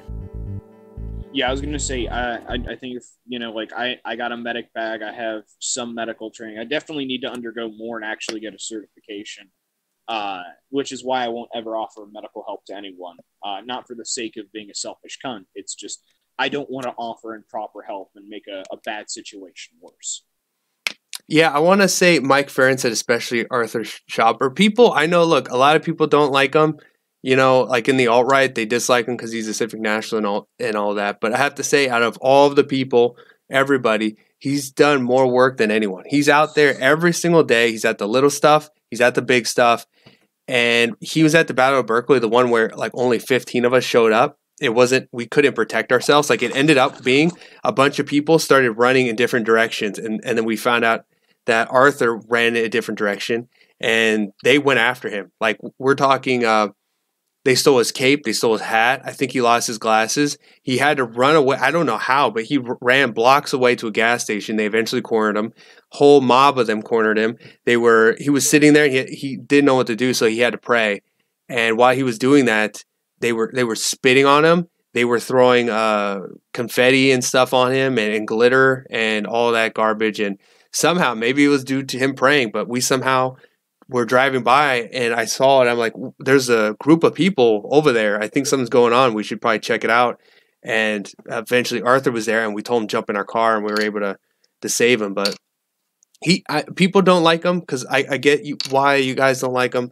But he does more activism than anyone out there. He's been through some major shit. Like some really, that what happened to him in Berkeley, that was like the craziest thing like I had ever seen. And then, apparently we found out later he got pepper sprayed. It wasn't until he took a shower that pepper spray got into his eyes and it was just really bad. But I mean, he's a warrior. I don't mean to laugh at him for that, but that's I'd say count as blessings that it was in his hair. It didn't happen until that moment. No, he's a bald guy, so I don't know how that happened. It must have just got stuck in the pores or something. And it didn't irritate his scalp, didn't make his like skin start like rashing out or blistering. Not that I know of. You know what? Hats off to him. Like, lucky man. Yeah, so he's been through a lot. Like, we don't have to agree on everything, but we could definitely show him respect, that's for sure. Wipe the shit and spit off and get in the car. Yeah, I mean, that was pure democracy. Had a whole mob around him just shouting at him why he's a terrible person, and they're just spitting on him. It's just like, God. I mean, I think that's a small preview of what's going to happen to the whole country, I think. Because I'm starting to see it. I'm starting to see more and more examples of just the people of color, like the people, the protected classes. They're all like fighting amongst each other. I saw a video where it was like a Orthodox Jew. He looks, full Jew. And like a black woman was screaming at him about why they have it better. And they're essentially like, you're rich and don't act like you're oppressed because you have it way better than us. I saw another video. It always has to do with black women for some reason. But there's a black woman and she was going after a Chinese woman. And she even said this is our country, saying this is black countries, not Asians. And she actually attacked her. And then there was another video I saw today where essentially a bunch of Bangladeshis are moving into Koreatown and they want to essentially take a chunk out of Koreatown. And all the Koreans are like, no, this is our little ethno state. This is our state. We've lived here forever. This is Koreatown. We're not going to give you a piece of it. This is our land. And so now they're fighting amongst each other right now. And you hear, and it's funny because can you imagine that conversation going down? Hey, we want some of your land. Oh, so sorry. Well, it's just interesting because they can't drop you're racist and the conversation's over.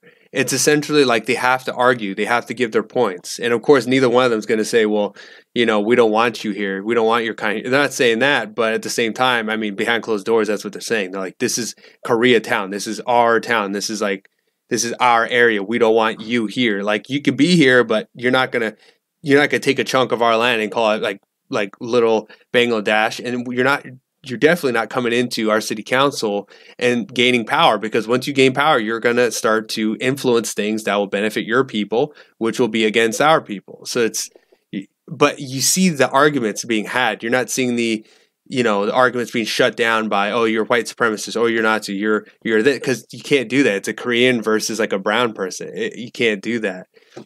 So, well, I mean, and this is where we get into the minority Olympics, really, of who's more oppressed, the Bangladeshi or the Korean. Yeah, I've actually seen videos where they've done that, where they say, okay, well, I think it was from the BBC or something like that. It was a black guy doing it, and he judged every single person and said how much power they have based off how inferior they are to a white man. Essentially, is what it is. Um, but But he yeah, doesn't. I love how he probably didn't even reference himself. I'm gonna guess without watching the video of how inferior each race or well, superior they were. that's what you're doing when you're talking about this, like who is more oppressed. If you're more oppressed, you have more power in their system. But the more oppressed you are, the whole the whole standard is based off. Here's a white straight male, and then here's everyone else who's more and more inferior. And the more inferior you are, the more of a victim you are. Therefore, the more social points will give you. Is essentially what they're going off of. That's what they say. And they might not agree with it. When I went to the white privilege seminar, I called them out on this. Of course, they didn't have anything to say. They just started getting angry and started yelling. But that's what it really is. And I wanted to bring up two other points too. One point, there was that lady, Alexandria Cortez, I believe her name was, and she was the one, she's just like far left, basically Bernie bro, that wants to abolish ICE, like very socialist, very far left, and she defeated basically an established, like some white, like Democrat, like he's kind of like the Pelosi sort of thing, and I think they actually made her lose. I think they actually they literally confiscated her votes and they made it a tie, which is so funny because it just shows you how corrupt they are in the Democratic Party, that they literally just said, you know what, we're going to take your votes and we're just going to make it a tie. That's what they did because they didn't want like a full-blown like civil war. And I saw another thing. My second point is there was a black woman. She went on CNN and she started calling the Democrats racist and started doing the same thing we hear about when they go after the right. So it's very interesting to see that the more pressure that is put on and the better that Trump is doing and the right is doing, the more the left they're essentially starting to implode and they're all starting to fight each other for power. And we're starting to see that the people that are going to be eaten is it going to be the like white? I mean, they seem white, like, you know, Pelosi, but essentially the established Democrats are starting to have a war between them and like the new like socialist far left people. Like you have like the Alexandria Cortez, you have a lot of these, you know, you have the DACA people where they were telling Pelosi like shut up, like we're taking over. And all of a sudden they weren't for DACA anymore. So you're seeing this establishment versus the young ones, and they're starting to fight. Now, they're not stupid enough to throw that out there because they don't want to create a divide, but it's starting to divide whether they like it or not. It's kind of funny how they set themselves up for failure in a way that they keep referencing. Like I hear on the left, everyone's like, "Oh, this is George Orwell, 1984," and it's like, "Yeah, you helped construct it." Like, Yeah. What are you complaining about? Like this is or like all these, like how California wants to split. You see people wanting to move once they get this utopian world, and it's like, but these are the policies you wanted. This is what you tried to do with you spent the past 2 years telling me I'm a piece of shit for not advocating this, and now as soon as you have it, it's so terrible, and you can't tell me it's the policy that you advocated for that's destroying your city or your state. You're telling me it's Donald Trump because he totally somehow influenced your local elections with Russian hackers or something. You know, it's like, what the fuck? Yeah, we have to understand that they'll never take blame, ever. They'll never say, look, I did this and I thought I was right, but now I know I'm wrong due to the results. They would never do that, ever. They'll always blame you. Like there was a feminist bookstore that went under, and big surprise, they didn't say it was due to them, you know, alienating people and because of their political ideology. They decided to blame white, straight men essentially for the destruction of their business. And you see this with everything. There was a communist bookstore, they went under, and then they did the same thing. Like every single time these people gain power, they do something and it doesn't work out because these people are idiots. And then they blame us for their, you know, fallings. So we have to understand that these people, if you give them power and things fall, I mean, some people will understand, some people will get woken up, but for the most part, the crazy ones, the ones that are in positions of power, they'll just blame you for everything they do. Look at Maxine Waters. She just blames Trump for every single thing. She'll never take blame for anything. She'll just completely that is the strategy. They never take blame. They only blame the other side. Anytime something happens, they blame the other side. They say, "Oh, the reason why our democratic city has so much homelessness and so much drug problems and all these reasons, it's not because of our policies. It's because of Trump, or it's because of right-wing people or racists or something like that." And here's the best example. Actually, when they say, "Would you?" I mean, I think them saying that, I'm still confused at how them bringing in groups like MS-13. Don't get me wrong, I love my weed, but it's like it's not worth having those kinds of people in our country. To get that, we can just legalize weed. You know what I'm saying? Like, if that's their argument is, oh, well, they're just people. It's like, yeah, well, like people that murder other people and rape, and 80% rape. And like, it's not healthy for anyone. Well, I think with MS-13, I think that the Democrats say, like, okay, we'll get some bad ones. They'll come in, they'll commit crimes. But for the most part, we're getting way more out of this than we're losing, because all these people coming in, they're not Trump supporters. They're not right-wing people. They don't know anything about a free market. They're essentially just going to vote for free stuff. They're going to vote for the party that says they're against racists. Probably most people think that the right are just a bunch of old, cowboy racists that don't like change. They don't like people coming in their country, and they're like, we can't join them. They're anti-us, and they won't even give us free stuff. So let's just join the party that's going to give us all these things. And maybe they see some inconsistencies, some corruption, some problems, but in their minds, they think that, oh, well, we just need the right people to go in and make the Democratic Party great again, these things. And the interesting thing about that is when they come in, like that lady, I mean, she's a full-blown, like, she's out there.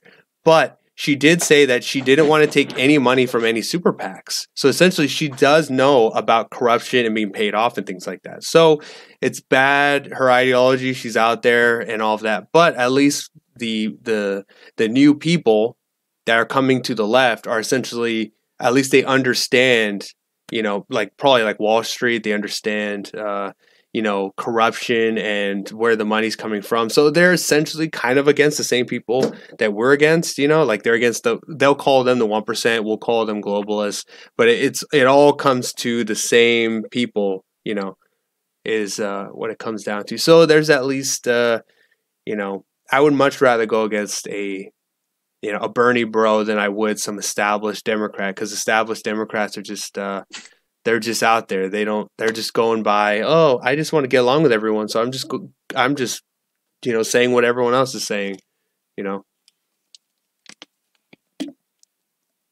Well, do you think even Bernie's supporters are almost getting considered, I think Bernie's considered right wing now? No, I wouldn't say that. No way. I would say anyone right of Bernie Sanders is right wing. No, I mean, there are literally articles on the left, and I can't cite them. I think Sargon did a video on it, or somebody else did, and I'll find it in my watch list. And it could be Tim Pool. I think it may have actually been Tim Pool, but the left is starting to call Bernie the right. That's funny. I mean, I haven't heard of that. I mean, I would need some evidence, so you're probably gonna have to DM me something, but. I don't know. Let me start searching my YouTube right now, actually. I mean, on the left, Bernie's like their guy, like Trump is our guy on the right, Bernie's their guy on the left. So if they start demonizing Bernie, I mean, maybe some establishment Democrats, like obviously they went after him during the presidential campaign, but if they go too hard on him, if they don't give him a fair shake and they're respectful to him, they're definitely going to lose a lot of voters. And a lot of people are going to hate the system so much, they might just say, you know what? You guys cheated Bernie. Screw you guys. Like, I don't like Trump because he's a blah, blah, blah. But, like, I hate you guys more because you guys are corrupt. And, they'll vote for Trump for that reason. But there's no way he's right wing. Yeah, even Michelle doesn't agree with that. Yura says you should be viewing the majority of humanity as NPCs. They are cattle to be herded. That's all. Yeah, I could see that. There's actually a lot of people out there where they're just a little weird. Like, it's kind of like you said, where they're like NPCs. Like, you can't really talk to them. And, they just act. Sheeple. I don't know. There's a lot of weird people out there. Like, I really put myself out there a few years ago, and I was talking to a lot of people, and there's some weird ones out there that I wouldn't even know if I would even consider them human. Not like they're like, oh, they're gonna kill you, or they're weirdos. It's just they act really awkward and weird. I don't know. Just a lot of weirdos. Bernie voters broke for Trump. Think Cassandra Fairbanks. I do know Anomaly was a big Bernie bro, and after what happened, he's like full on like Trump supporter now. So yeah, a lot of them came over. I know Mike Tokes was a Bernie bro. I know a lot of Baked Alaska's buddies who were like, "Oh, we're so right wing." They were all Bernie bros, low key, before. If you weren't into politics at all, I could see why. Like, I probably would have been a Bernie bro in like maybe 2012 or something, but I didn't know anything about politics or anything like that, and I never claimed to. Like literally in 2016, I only knew that I didn't like. I was against politicians, so I wanted a real guy to go into office. I was also against the PC culture, and I was against politicians being paid off. Trump didn't take any. He couldn't be paid off. He was a billionaire, and I don't think he was taking a. I don't think he was taking any super PACs, and he openly was. He criticized super PACs being paying off people, and he was a real He wasn't a politician. He was a real person, just like Ben Carson, and he was also against the PC culture because every single time he opens his mouth, it's essentially attacking the PC culture. So I really like that a lot. Nice guy is in the house, people. He changes his political affiliations like a jacket. Oh yeah, I think I know what you're talking about. Mike Tokes will be president someday.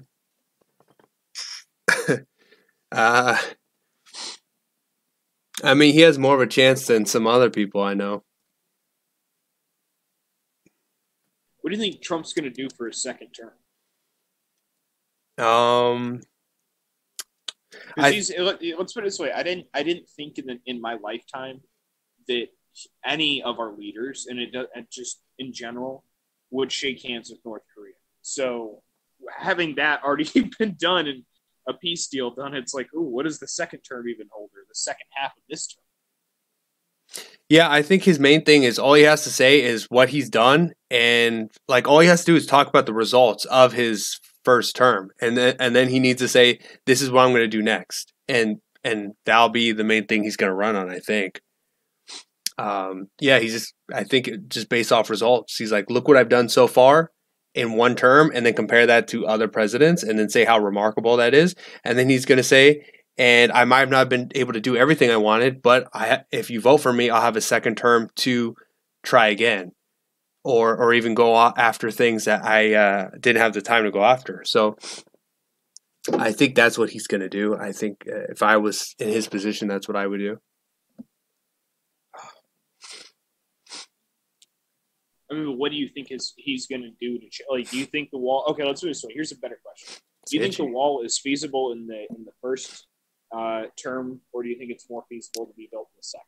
Well, I don't know that much about politics, so I can't really go into depth and say like, oh, he could have done it at this time. This was when he could have done. I think he probably could have negotiated for it during the omnibus bill because we gave the left so much stuff and we got like nothing out of it other than like we got more tanks and stuff. And it's like we don't need more tanks and stuff. Like we're not in a war. We're not like the whole world is not in the position to go to war even.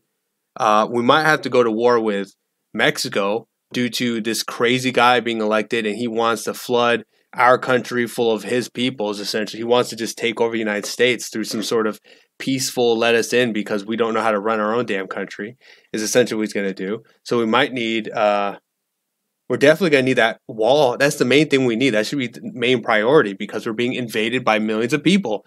Like, I don't know if you've ever played any tower defense video games, but if millions of people are getting inside the place you're supposed to be protecting, you're losing the game. That's not good.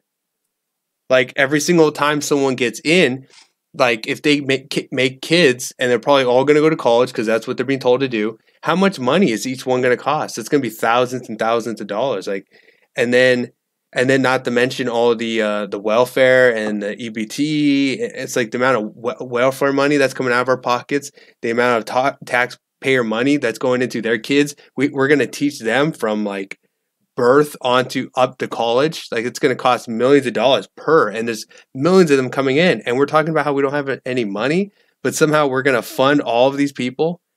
It's beyond me. I mean, there's a reason why we have to be against the DACA people. You know, I might have even went to school with DACA people, but at the end of the day, you have to do the right thing. And that's if your parents broke the law, and if you came here illegally, you got to go. That's the right thing to do. Anything else, and you're just being a scumbag. Well, if you become naturalized here, you should by U.S. right, you are a citizen, but that does mean your parents have to apply. So just because your dad has to go back, your mom has to go back, doesn't mean that there's no chance. It just means that, hey, like, they got to go fill out some applications. Well, I don't agree with that, because I know in Mexico they don't have that rule. In Mexico, if I ran to the border and I had like some anchor baby on the spot, they don't count that as a baby. So it's like we're playing by these stupid rules. Again, we're playing like fair. We're being the nice guys. We're being the good guys. And everyone else is playing by a whole different set of rules that's going to protect them. So it's, again, we're being taken as fools. Like we should get rid of that whole idea of if you make it to the soil and you have a baby, boom, and it's American. No, that doesn't make any sense.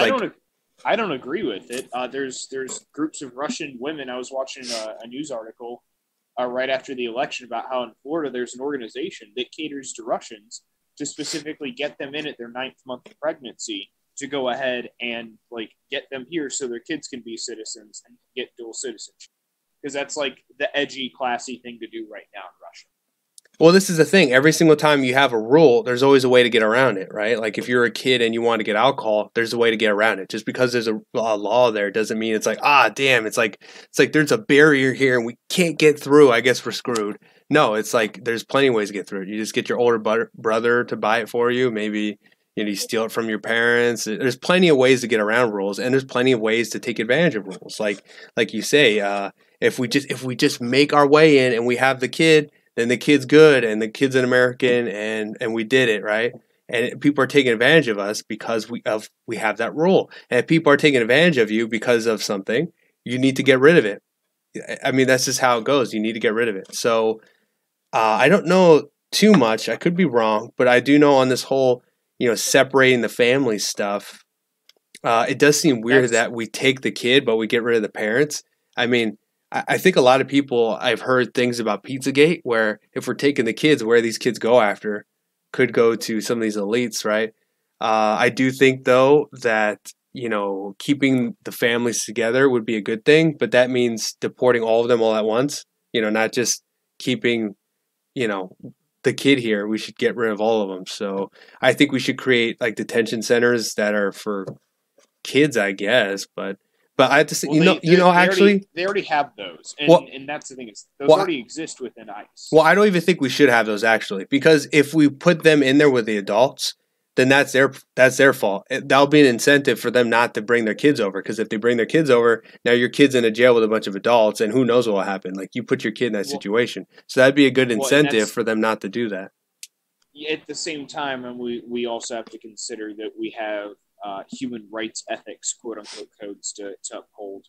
Yeah, but those rights only go to our people, not to our enemies. So I would disagree on that. Is that legally speaking or just perspective? That comes from knowing the difference between right and wrong. Well, let's put it this way. I don't think that we're still a part of the UN, unfortunately. Which I but they're not going to do anything.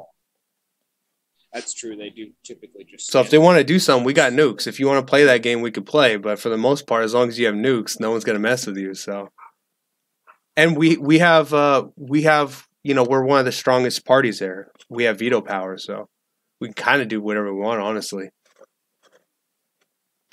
I did not know we had veto power.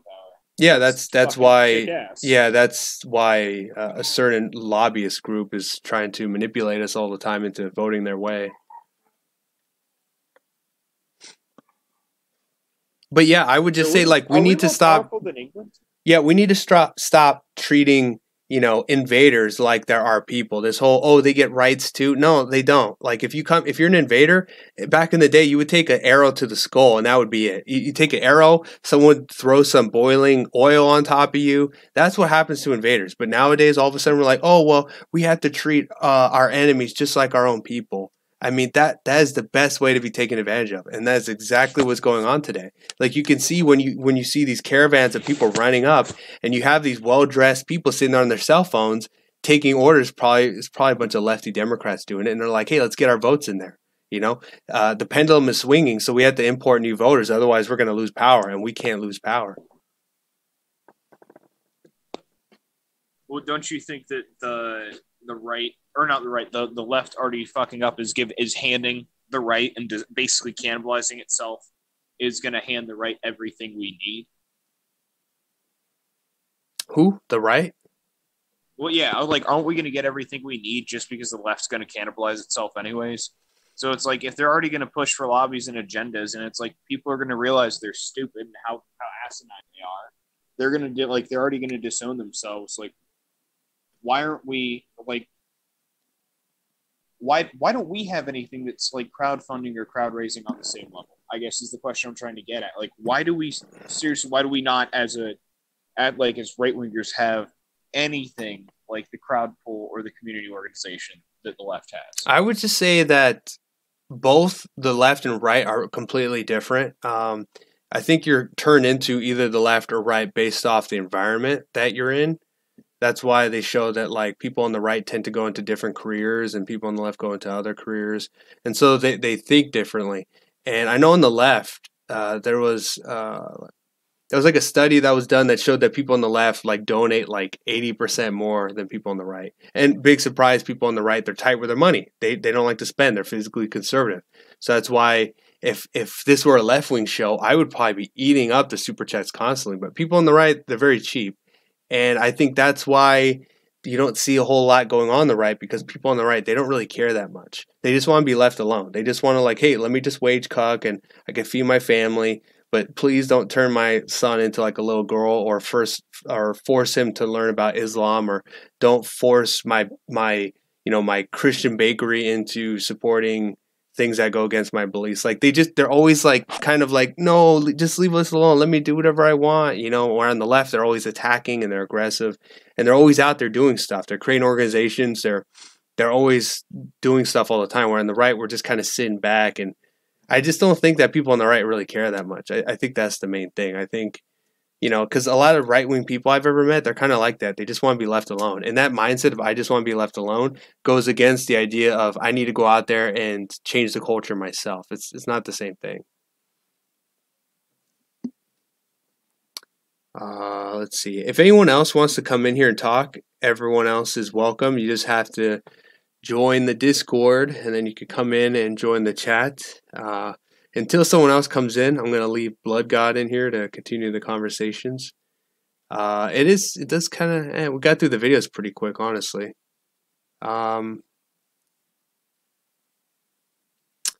so if anyone else wants to come in, we're always open. I don't know, I talked a lot. We do have, I said I was going to do 2 hours. If someone else wants to come in, we'll keep going. But I think me and Blood God have kind of reached the limit. We are almost 2 hours in. So if other people want to join, we'll do it. But if we're in 8 minutes, if we're at 2 hours and we're essentially doing the same thing, I'll probably just end it then. Let's see what people are saying. Black Elephant, what's Discord? Okay, that's not good. Okay, I don't want to explain that. So someone in the chat can explain it. Here, I'll do it real fast. Okay. It's the app that we use in short to communicate and get on this show. And you basically download it, and there's little chat rooms where you can it's like its own message board website in an app with voice chat. And it was just kind of started up for gamers to click on it. Now people like us are able to interact, and other people as well. So I would say download it. It's like 15, 20 megabytes. It takes like 90 seconds on a good Wi-Fi connection to install. Spend 5 minutes setting it up and hop in here. Yeah. So that's what it is. A lot of people are asking for John Lindsay to come in. If I would love to debate him. Yeah, if you guys unbanned him, then let me see if he's in the Spurgaphone area. He probably doesn't even know how to work it. Spurgaphone, where is that?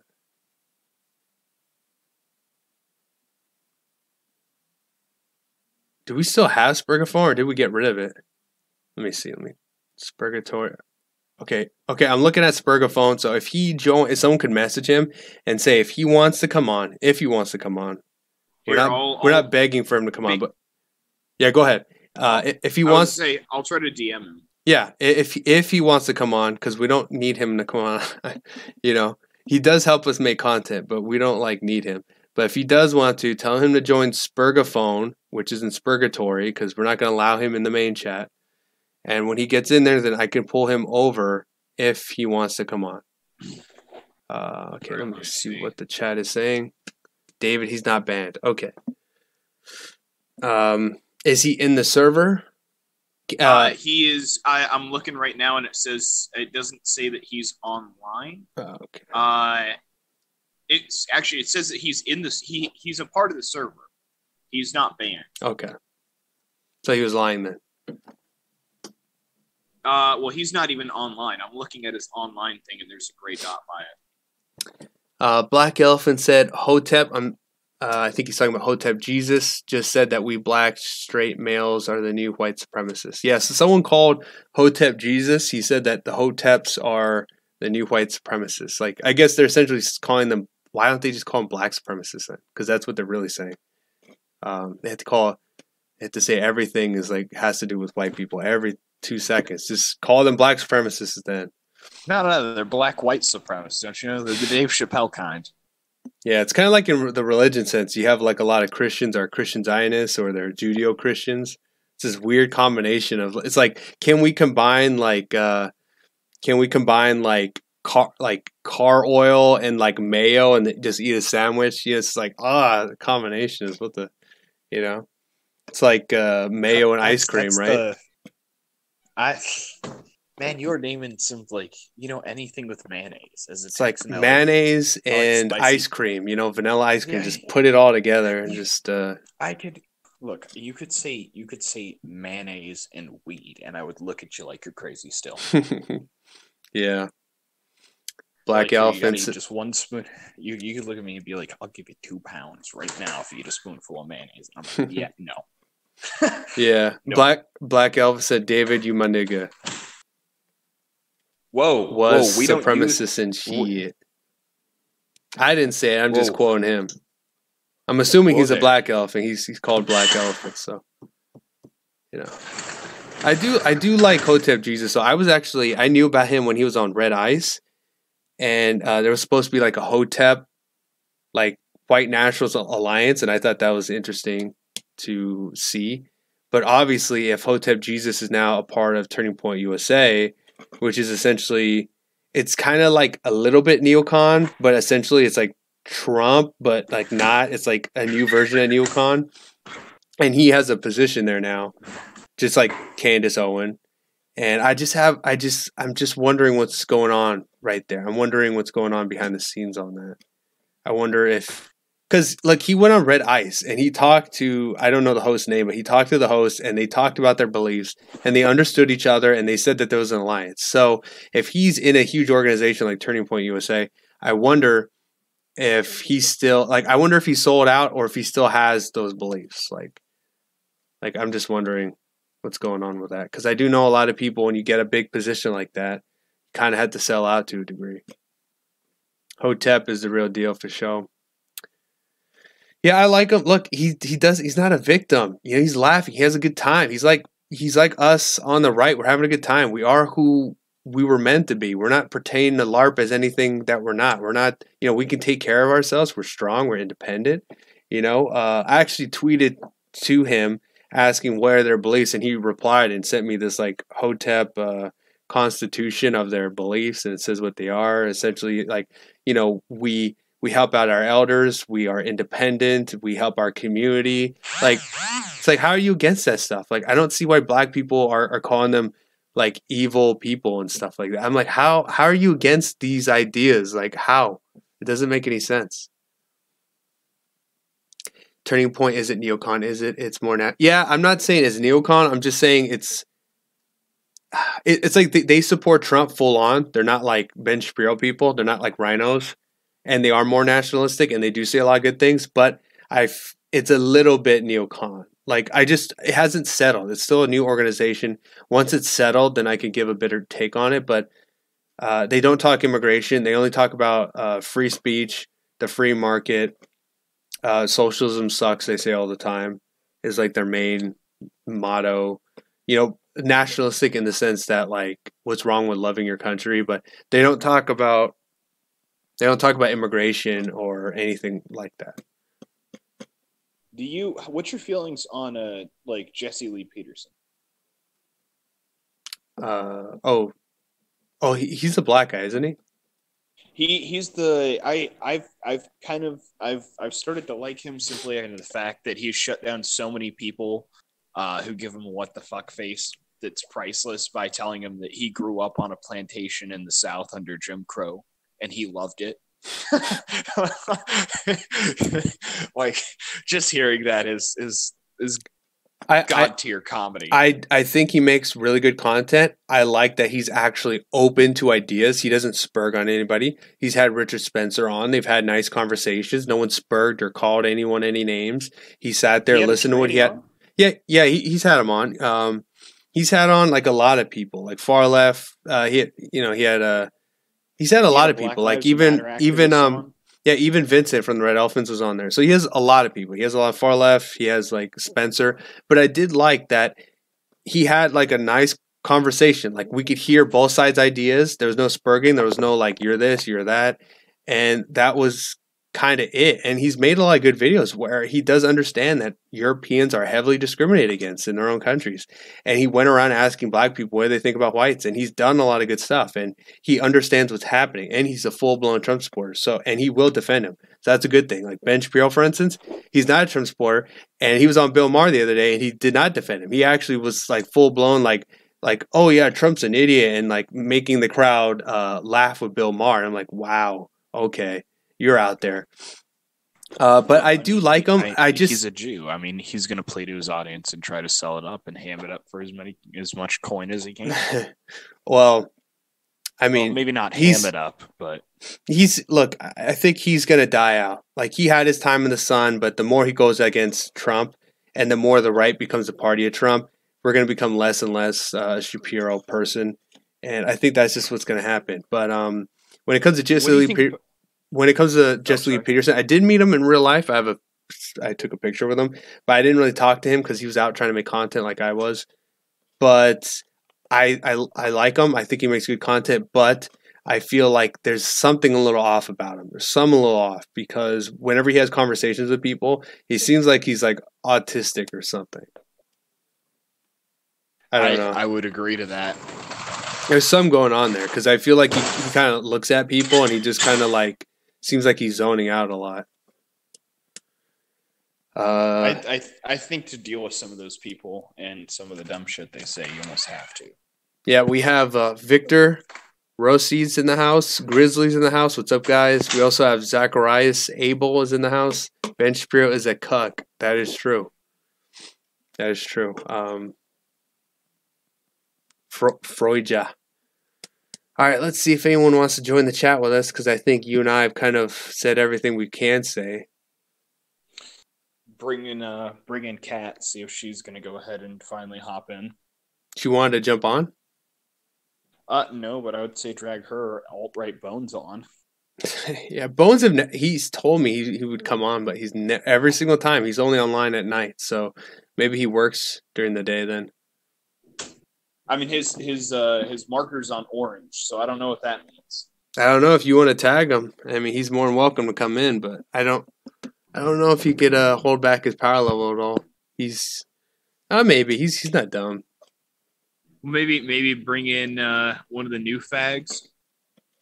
I mean, look, I'm open to anybody. Like, I've had all kinds of people come on. I've had John Lindsay, who's kind of like a far left guy, come on. I've I've let Asmodor, which is like the opposite, come on. I've had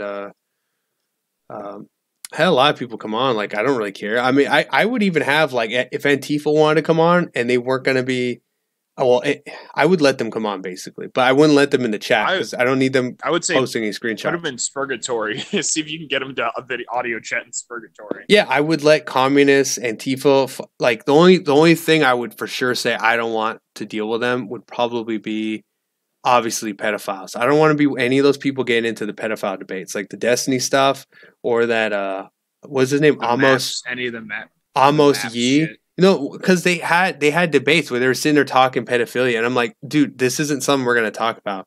Like, this is if I find out, like, if I walked into a room and I saw you doing something to a kid, you'd be dead. That'd be it. End of discussion. Like, we're gonna have some debate over stuff. Like, maybe you can have no civility. Yeah, with that, there's no civility. It's like maybe you could have a discussion when it comes to, like, the hebephilia stuff, because if you think about it, throughout history, the age consent has been all over the place, and if you look at the world, the age consent's all over the place. So you can have. Here's the thing, but I can't back Islam as like a. I have to believe in freedom of all religions, but I'm opposed to Islam because Graydon Square, rapper that I work with, one of his lines is Muhammad was taking children as wives. He married her at 6 and consummated at 9, and that's spot on to exactly how that is. So when you are okaying that in a religion, I don't want that mindset here. I don't want that anywhere, because I mean, kids are to be protected. They are innocent, and that's just, if you back that shit, you're fucked. Yeah, and that's not to say that we're like anti-Arabs or Muslims, but at the end of the day, most people that hold these beliefs are people that look a certain way. Is that our fault? No, it's not. But we don't want these people coming in mass to into our country, because if that happens, then they're going to start to slowly take over, because they're not going to assimilate. They're going to want to push their culture, their people, their beliefs, and that is literally an invasion. That isn't people coming over here saying, "Oh, we want to be Americans. We'll learn English. We'll replace our flag with your flag, and we're just going to be Americans now. Like, screw the Middle East." Like, they're not doing that. They're like, "No, we're going to come over. We're not going to speak your language. Maybe our kids will speak your language just because, but we won't. And we're just going to take advantage of your system, and we're going to put our people in position of power, and then we're going to slowly start to build up and start to take over." Because that's essentially what's happening. And if you watch these first generation children immigrants and second generation, they are, and speaking from a club perspective and a DJ's perspective, these are the ones that I will see getting the most drunk, the most fucked up, the ones who are drinking and driving, who are putting other people at risk and have no self-control whatsoever, because they don't want to assimilate. They just want to get fucked up and party. And as soon as they find out they have an inch of freedom because their parents didn't assimilate, they kept them under this strict, rigid guideline. The moment these kids have freedom, they go apeshit with it and they fuck it up for everyone. And it's horrible. And if they assimilate into our culture to begin with, they still have the same opportunity to abuse it. But in my opinion, from just seeing what I've seen, they're a lot less likely to act that way. Well, I think in assimilation, I don't think everyone can assimilate. I think if you want people, which is probably why the founders did it, the only people that can assimilate to a culture are people that are just like them, or at least similar. So that's why they had nothing but Europeans come to a place which was essentially a European-run country. So they knew that, look, maybe the difference between an Irishman and an Italian are pretty big, but at the end of the day, they still have more similarities than an Italian and an African. It's too wide. There's too much of a difference. And especially people try to say, "Oh, it's just melanin. It's just your skin color or whatever." But that is extremely important. Like, what you perceive, what you look at, that is how you judge things. That is how you see as like, that's a cat or that's a dog. This is a white person. There's a black person. It's a huge thing, like how someone looks, because usually how someone looks is usually what people think as well. Like, usually if you see usually like an Arab person, there's a good chance they're probably a Muslim. Now, does that mean they're always a Muslim? No, but for the most part, usually it is. Usually, if you see like a like a black person. I mean, are the stereotypes 100% true? No, but stereotype was created for a reason. So you do have to watch out for these things for sure. And I think that's why we're starting to see things start to, from the examples I've given of, like blacks and Asians and Bangladeshis, and everyone's starting to, like, the more whites decline in numbers, like whites are essentially the only thing keeping the country together. It's like the glue. Like if you see a lot of cops or a lot of, if you've been to the hospital or if you go to the military, most of these people are whites. Yeah, most of these people are whites. So when these people decrease, you're going to see like more chaos, or even like, in South America, they have a lot of corruption. So it's like, even if we get cops, like, are we going to start to get corrupt ones? Because that's what typically happens. So it's not going to be good, and it's going to turn more into like a free for all. That's why I say it's going to be like it's going to turn into like a Fortnite. Just in maybe it won't be it'll be based off ideology, but usually ideology comes from usually race. Like usually most races believe a certain thing. Is 100% no, but most do. And that's why it would be it's based off ideology, but ideology usually comes from race, because a certain race most likely has a certain culture, and that's where the ideology comes from. And you could even say that the culture might come from their genetics or DNA or something along those lines. So, I mean, that's my take on it. It's not like, oh, we don't like you because you're black or something like that. Like when a black person comes over and they're like, yeah, fuck Antifa, fuck these people, I support all these things, I understand. And then usually, we're very welcoming to that stuff. It's not like we're anti any of these people. We're anti what they're doing, their behavior, and we're anti their beliefs, essentially. Like, we don't want Islam here because we don't want Sharia law here. We don't want it changing our culture. That's why. It has nothing to do with you. Has nothing to do with the way you look. We just don't want you coming here and changing our stuff, because we both know you're not going to assimilate. And, we all know that if you go and look, I think, what is it? 25%, 1 in 4 Muslims are okay with terrorism. Terrorism, I believe, being justified. Was the last statistic I looked at. 50% are okay with honor killings. So that's half of them. So yeah, there's a reason we're opposed to the culture. And then I don't think there's been any rankings on the version of their views on pedophilia. On if they're already okay with honor killings, a lot of these people don't realize that includes being gay. In fact, like, part of the honor killing thing, I guess they're gonna kill you. They then, kill you. Yeah. Coming from the self-proclaimed faggot, I'm giving you shell. Are you really gay though? If you turn into a woman but you only bang women, I don't know if that's gay. That's weird. That's a puzzle. But it's gay because you cut your dick off. It's not like you got cancer or anything like that. No, that kind of makes you. Makes you a faggot. I'll still be swinging it around. I mean, you don't have to chop it off. I don't think there's a rule that says you have to, right? So if you just basically, what you're saying is, if you got a breast implant, a wig, and some makeup. I don't even know if you have to do that, though. I mean, if you think about it, what if you just identify as being a woman? Like, you don't even do any of that. Well, I mean, you can also claim that you're too poor to afford it, so you're pre-op.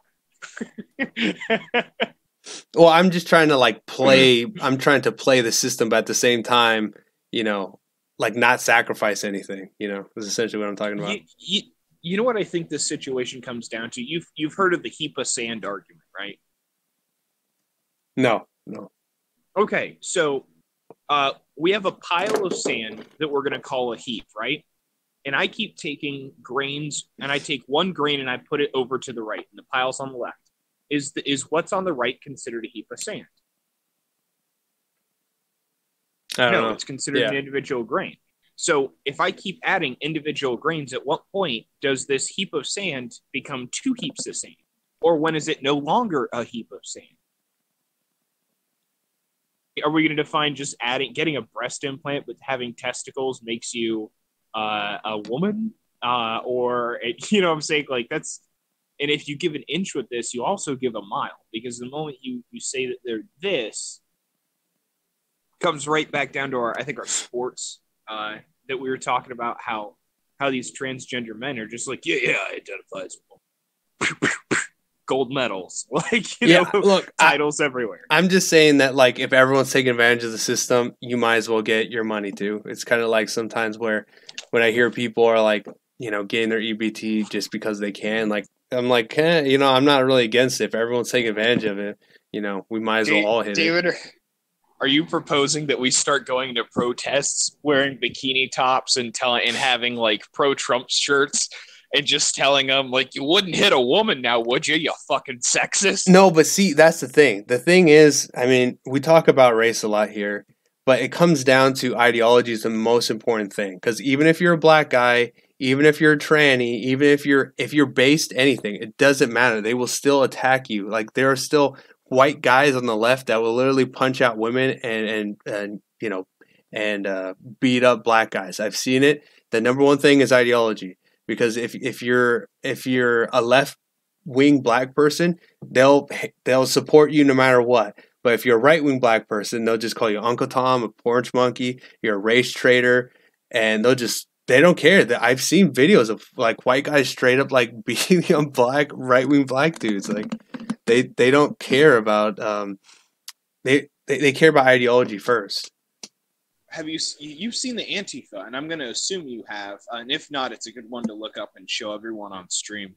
Of the one who was like, I think it was in LA, and they're protesting, and I think they're on their way to Berkeley, but I'm probably wrong. And this this girl's like, "You're the problem, you white piece of shit. You need to do more." Blah blah blah. And he's like, "I'm marching like with you. Like, why would you do this to me?" I saw that. Yeah.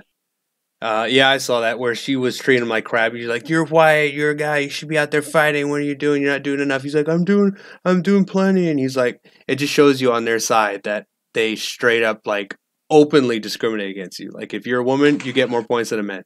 If the darker you are, the more points you get. And then when it comes to beliefs, if you're Muslim religiously, you get more points than atheists or anything else. And then if you are, I don't know, maybe a tranny woman, then you probably get the most. So if you're a Muslim tranny woman, who's like black, then you get the most points on the left. But I do want to bring something up though. If you look in the comments, there's like a huge fight between like Yura and Black Elephant.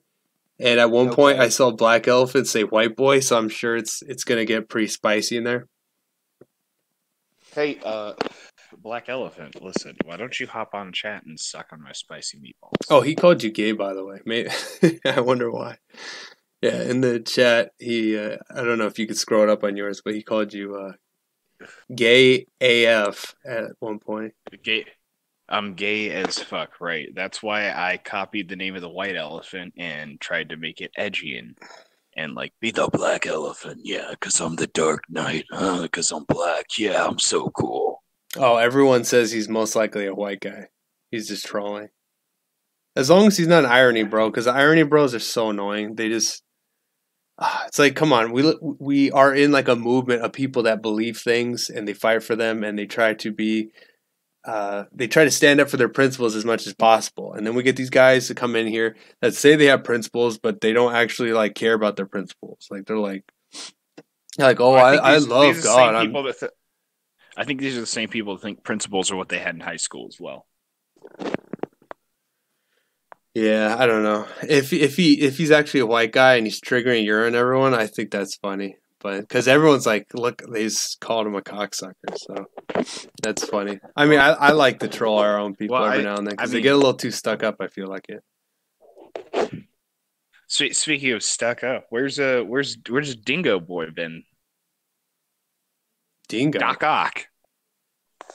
Doc Ock. What are you talking about? The space jizz guy, space splooge. I have no idea what you're talking about. Dinosaur Boy. Oh, okay. Strangelove, that's what his name is. He was here at the beginning, but I don't know. He must be busy or something. Turns out he's the Black Elephant. Plot twist. He came back in as the Black Elephant. The Dark Lord of All says we need a blue elephant.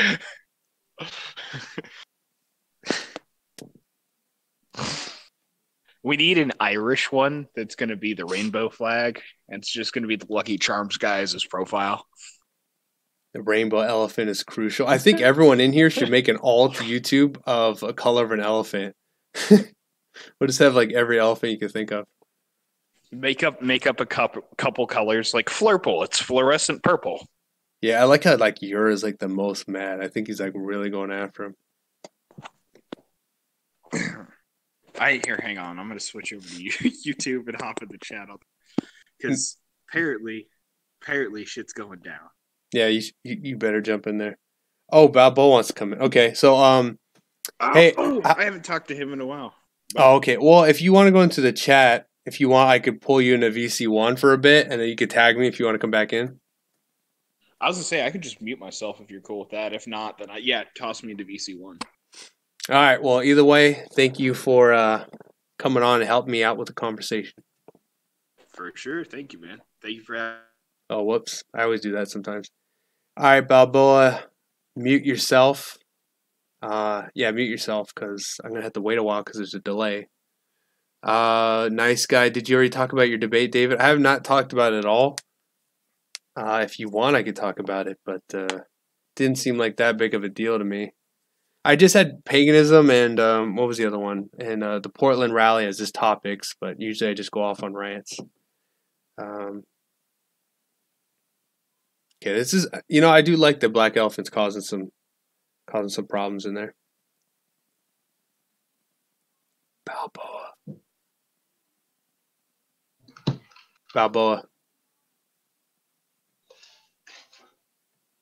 Victor. Oh, what's up, man? I got you on, man. What do you want to talk about? Wait, we shut off all my. I don't know, it's just stuff. It's going to be 4th of July, and I totally forgot. It's going to be 4th of July Wednesday. Yeah. I'll be having a good time on 4th of July. I'm not going to dox where I'm going, but I'll be somewhere where it's very hot. There's a lot of cigarettes and a lot of alcohol and prostitutes all over the place. Oh, that sounds like Vegas. Hey, man, I didn't dox myself. It's a good guess, though. Yeah, I'm actually going to be in an actual 4th of July parade. Okay. In a township, like 2 townships over from it. So it's going to be real nice. On the East Coast, we're having this huge heat wave. So it's going to be very interesting. Awesome. I'm just reading the chat because this is flying by. Like, look at this, like new people in here. Kilometers, No Blue, Suit, FKR. What's up, guys? Please sub if you haven't. Anti-Antifa. What's up? Yeah. Lost my V card at 9. What the? I should bring on Black Elephant. He's saying some funny stuff. So, what are your thoughts on all the Portland stuff? I mean, we had groups of like 50 guys on both sides running each other and just fight. Like there was multiple Antifa guys getting cleanly knocked out. Oh yeah, I see that one guy. Surprisingly, I'm going to be honest with you. I used to really shit on Proud Boys a lot. Judging by from what I just saw this weekend, I'm going to give those guys more respect because those guys are still duking it out in the streets when everyone else is kind of like, we're not going to do that. It's bad optics fighting Antifa. I'm not going to say who I'm with, but we have a strictly no confrontational, at least publicly when it comes to that sort of stuff. But back then, I like that nice bold tie T Chad guy just giving the old overhand right to that Antifa guy, just boop, and just making him go straight. Got a little stiff, and he just fell right over. Yeah, I've always had respect for the Proud Boys. I got into like a weird little discussion with them one time where because they have problems in the organization. I just tried to say, look, guys, I just want to talk about these issues. I think it'd be a good thing. One of your guys overdosed. Another one I didn't know actually was dying of cancer. I thought maybe it was tied to the drug overdose, but I was literally like, hey, what's going on? That was literally my post. Was like, what's going on? Turned into this big fight. Obviously, people got emotional, and that's why it turned into a battle. But for the most part, every time I go to a big rally, the main people that are defending people, and people call them cucky on the internet all the time. But like you said, the Proud Boys are always there. I've had a lot of them protect me. I've had sometimes, I don't know where they're at nowadays, but the 3%ers were there doing first aid. And I don't know where these alt-right guys are. I know Nathan Domingo was there. I know him and his crew were there at the first one, but ever since then, I don't know where any of them are at. I do know there's a lot of like boomers going to just boomer. It's like boomer Trump supporters and Proud Boys are the main ones going there fighting these Antifa. Like the alt-right and all these other people that are, talking about reclaiming America. I don't know where the hell they're at. Yeah, they pretty much, since I got like an inside perspective, they're pretty much the edgelord types that are gone now. They're pretty much just, they never leave the internet, because every time they do try to leave the internet, try to do something, it always turns into a complete disaster, because a lot of them are strictly bug men, can't actually plan anything in real life. And those who have any sort of merit or have sort of legitimate standing within society, they're now more or less identitarians now. They're trying to be more organized. Yeah, but getting on the ground and fighting off these bad people and that's the best way to gain respect is get onto the battlefield, put some heads on spikes, not actually putting heads on spikes, but going in there and gain some shots in. That's the best way to gain a lot of respect in the eyes of these other groups. And if you're not doing that, if you're not showing up, if you're not like there saying, "Hey, you may not like me, but I got your back," that's how you turn people. And the Trump supporters, most of them are old guys. A lot of them are out of shape, probably smokers, drinking alcohol, but they show up to fight these Antifa guys. Like, we're talking, this is just Civic National, Portland. Was it they were just the Patriot Prayer groups fighting off all these Antifa guys with weapons and stuff. Like, this is the Patriot Prayer. Where the hell is everyone else at? Like, it's just beyond me. And then people are calling them. Look, I mean, I can see why you would call them cucky, but look, they're throwing punches on these people. They're fighting the wars. People talk about World War II. Like, it's funny because the brown shirts are like the Patriot Prayer right now. I don't see anyone else. They'll talk about Hitler all day, but I don't see them out there, out on the streets. Yeah, it is funny. I mean, it's crazy that there's some people that I talk to. They're like, listen, no, these people are like beyond control. Between like the far left, that election that happened in New York City. I mean, I said since I've been volunteering, I've been talking to some of these more or less boomer type of Republican types. I call them career stuff, like people that I do, some groups that I volunteer with. Most of them are doing volunteering, but what they're doing is they're volunteering until they hear like some sort of job position within the Republican Party in my city, and they're going to go apply for it. They're already there, not really there volunteering. What they're doing is there for learning if there's going to be a job opening for them. But like, I kind of like paint to show those people who may or may not be run up office one day. I told you a couple of weeks ago, I met the person who's running for Congress in my congressional district. She was a really fun lady. And I got a state representative drunk at a country club one time, and we were bouncing back and forth, yelling at each other, but it was kind of all fun and games and everything. I thought that's what true. But I kind of try to drop sort of red pills, but like, I tell them, because they have the same argument, like, don't worry, we're going to win these guys over mud taxes and mud. Like, no, these people are, these people are motivated, not by any sort of fiscal policy or economics. I said, they're on a whole different level of society.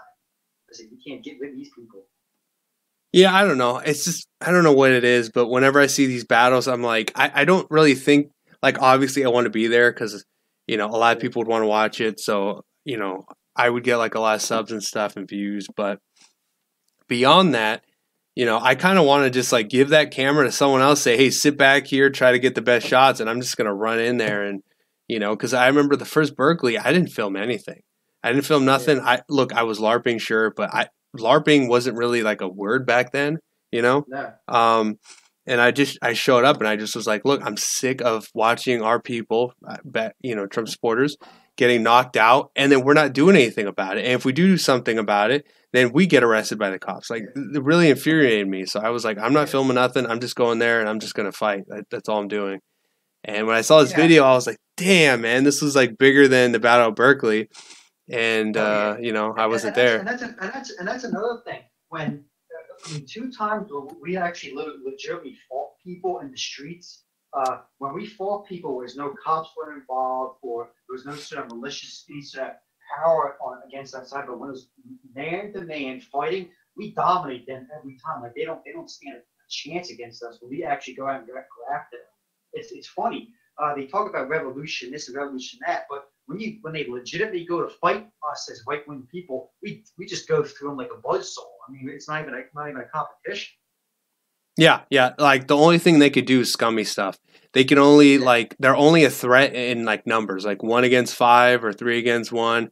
They're that's usually most of their fights. They're always in groups. That's why I think they're funded, because they always show up to things in big numbers, and they always have those green hat lawyers protecting them, and they have a certain way of doing things. Like you don't see that they're always very much like bug people. Like it's never 1 against 1. It's always like 5 against 1. Like they're very organized. I feel like someone said, look, these are the people that are going to be attacking our enemies, but they're basically like soy boy little bitches. So they won't survive unless it's like 5 against 1. And so they've taught them to organize in that if you get into a fight, make sure you always have your numbers. Like apparently, Medicare Light was saying that when that guy got knocked out, like 5 other guys ran over, grabbed him, and so they're always in groups. They're never like one-on-one. But like you said, the minute we're just like, screw it, we attack them and they attack us, we ran them over in like 30 seconds. Like it was basically over. Like if we had swords and spears, that they would have all been dead, and that would have been it. Like we never would have seen these guys ever again. But due to the civilization we live in today, we're gonna probably see these same guys at another rally. Yeah. It was funny. The Antifa guy swung a baton at the dude. The dude just totally checked it with his form and just cracked him with an overhand right, and boom, knocked him out. I said, that's totally badass, man. That reminded me of something that goes down like those late '80s, early '90s, like B movie action movies, like something like Steven Seagal shit, where he just checks it with his form and just bam. It was basic karate. The guy, he came over the top, he blocked it, and then came in, hit him right in the jaw, and that meth head was out one shot. Yeah, I know that. Who? Oh wait, did you assume that guy's gender? Who knows what that thing is? Yep. It's funny. I break the thought laws all the time. Yeah. Oh God, we're in a wild world, but I can understand. People always say like, "Oh, we should never went out in battles." I said, "Dude, that was totally understandable." I said, we went through almost a year up to the election of, look at Chicago, where they actually found out that you paid people to go bum rush into that stadium. San Jose rally when those kids got beat up and jumped. I've witnessed people get spit on, just waiting in line at some of the local rallies that I had. I said, this was huge pent-up aggression. I can't tell you how many times where I was at I had one Trump rally. This is when he was in the primary. It was at a college in my area. And people, just regular boomers, just sitting, waiting in line. And people coming up, cursing at them, spitting on them, saying all this degenerate stuff to these people. And these were boomer people. I'm like, dude, is someone going to do something? And the cops go, go get step back. But like, dude, why are you like, you come up to us after the fact, they abuse us. I said, what's up with this? There's like, oh, we have to stay. They're not really breaking the law. I said, they're spitting on people. Well, that's not breaking the law. I thought that was assault. Yeah. I see Ura's in there. He's like all like triggered. He's like, "Oh my God, I can't believe you would praise the Proud Boys or the 3% or any of these people." Like, look, all I care about is winning. I don't care which people I'm supporting. I just like, look, if you're doing good work, I'm going to say good job. And they're right in there, and they're knocking people out. But we talk about the alt-right all the time. I don't know where the hell they are. Maybe they're on the internet and they're just going in, or maybe they're showing up on YouTube shows. But if you're not showing up to these like pro-Trump events and you're knocking out like Antifa and all these crazy people, then you're not going to get any respect, because the people getting respect right now are the Proud Boys. Like that video, like people are probably wanting to join the Proud Boys right now instead of any of these alt-right organizations. And that's what it really comes down to. Yeah, it's funny. And I'm not sure why, but that whole northwest section of Antifa is, I guess, the most like degenerate, most high energy of all Antifa, because you got Seattle, Portland. I'm not sure what's in the water up there, but there's like this, when it comes to left wing stuff, man, that's like the far left you can get up there. I'm not sure what's up there. Well, maybe because of too many trees, who knows? Yeah, when I was up there, it seemed very demonic. and it was just like homeless people everywhere. You could just tell that they're all like druggies. So it was essentially like homeless and druggy, crazy people, and then there was like hipsters who were probably wealthy. So it was just like every single time I go into a really bad area, it's always like that. Like same thing with Berkeley, same thing. It's either you're really wealthy, like soy boy hipster, or you're crazy drug addict homeless person. It's like either you one or the other for the most part. You know, I was at one of the Republican meetings at my city in Philadelphia. The Antifa group was having a protest when Mike Pence decided to show up, went out of the blue, for Scott Wagner as running for governor. And they were having this meeting up there in the Rittenhouse Square Hotel. And I remember I was walking through the protest, and I was just wearing, I was going to the dinner rally because I had an invite to the meeting, since I volunteer and all that stuff, and I just talk to people. So I had an invite. They let me into the hotel. As I'm walking through the crowd, I'm wearing a nice, fitted shirt, nice khakis, looking nice, looking a little shabby. I got my nice sunglasses, looking a little nice. Got my gold chain on, a gold cross. So I'm looking around, looking at these people, and most of the hardcore Antifa I got, they're from Temple and UPenn, which is a very nice school, but more like these kids from the suburbs. I mean, I bet you half the kids were in there probably grew up or live around where I live, less than 15 minutes away. I'm looking at them like, how are you guys so hardcore leftists when you're living off the fruits of this whole capitalist society? I said, you guys, I can't. I know you guys are serious and degenerate, but I can't really just take you guys seriously. Yeah, it's because they don't realize what is. They don't understand the values that are supporting them.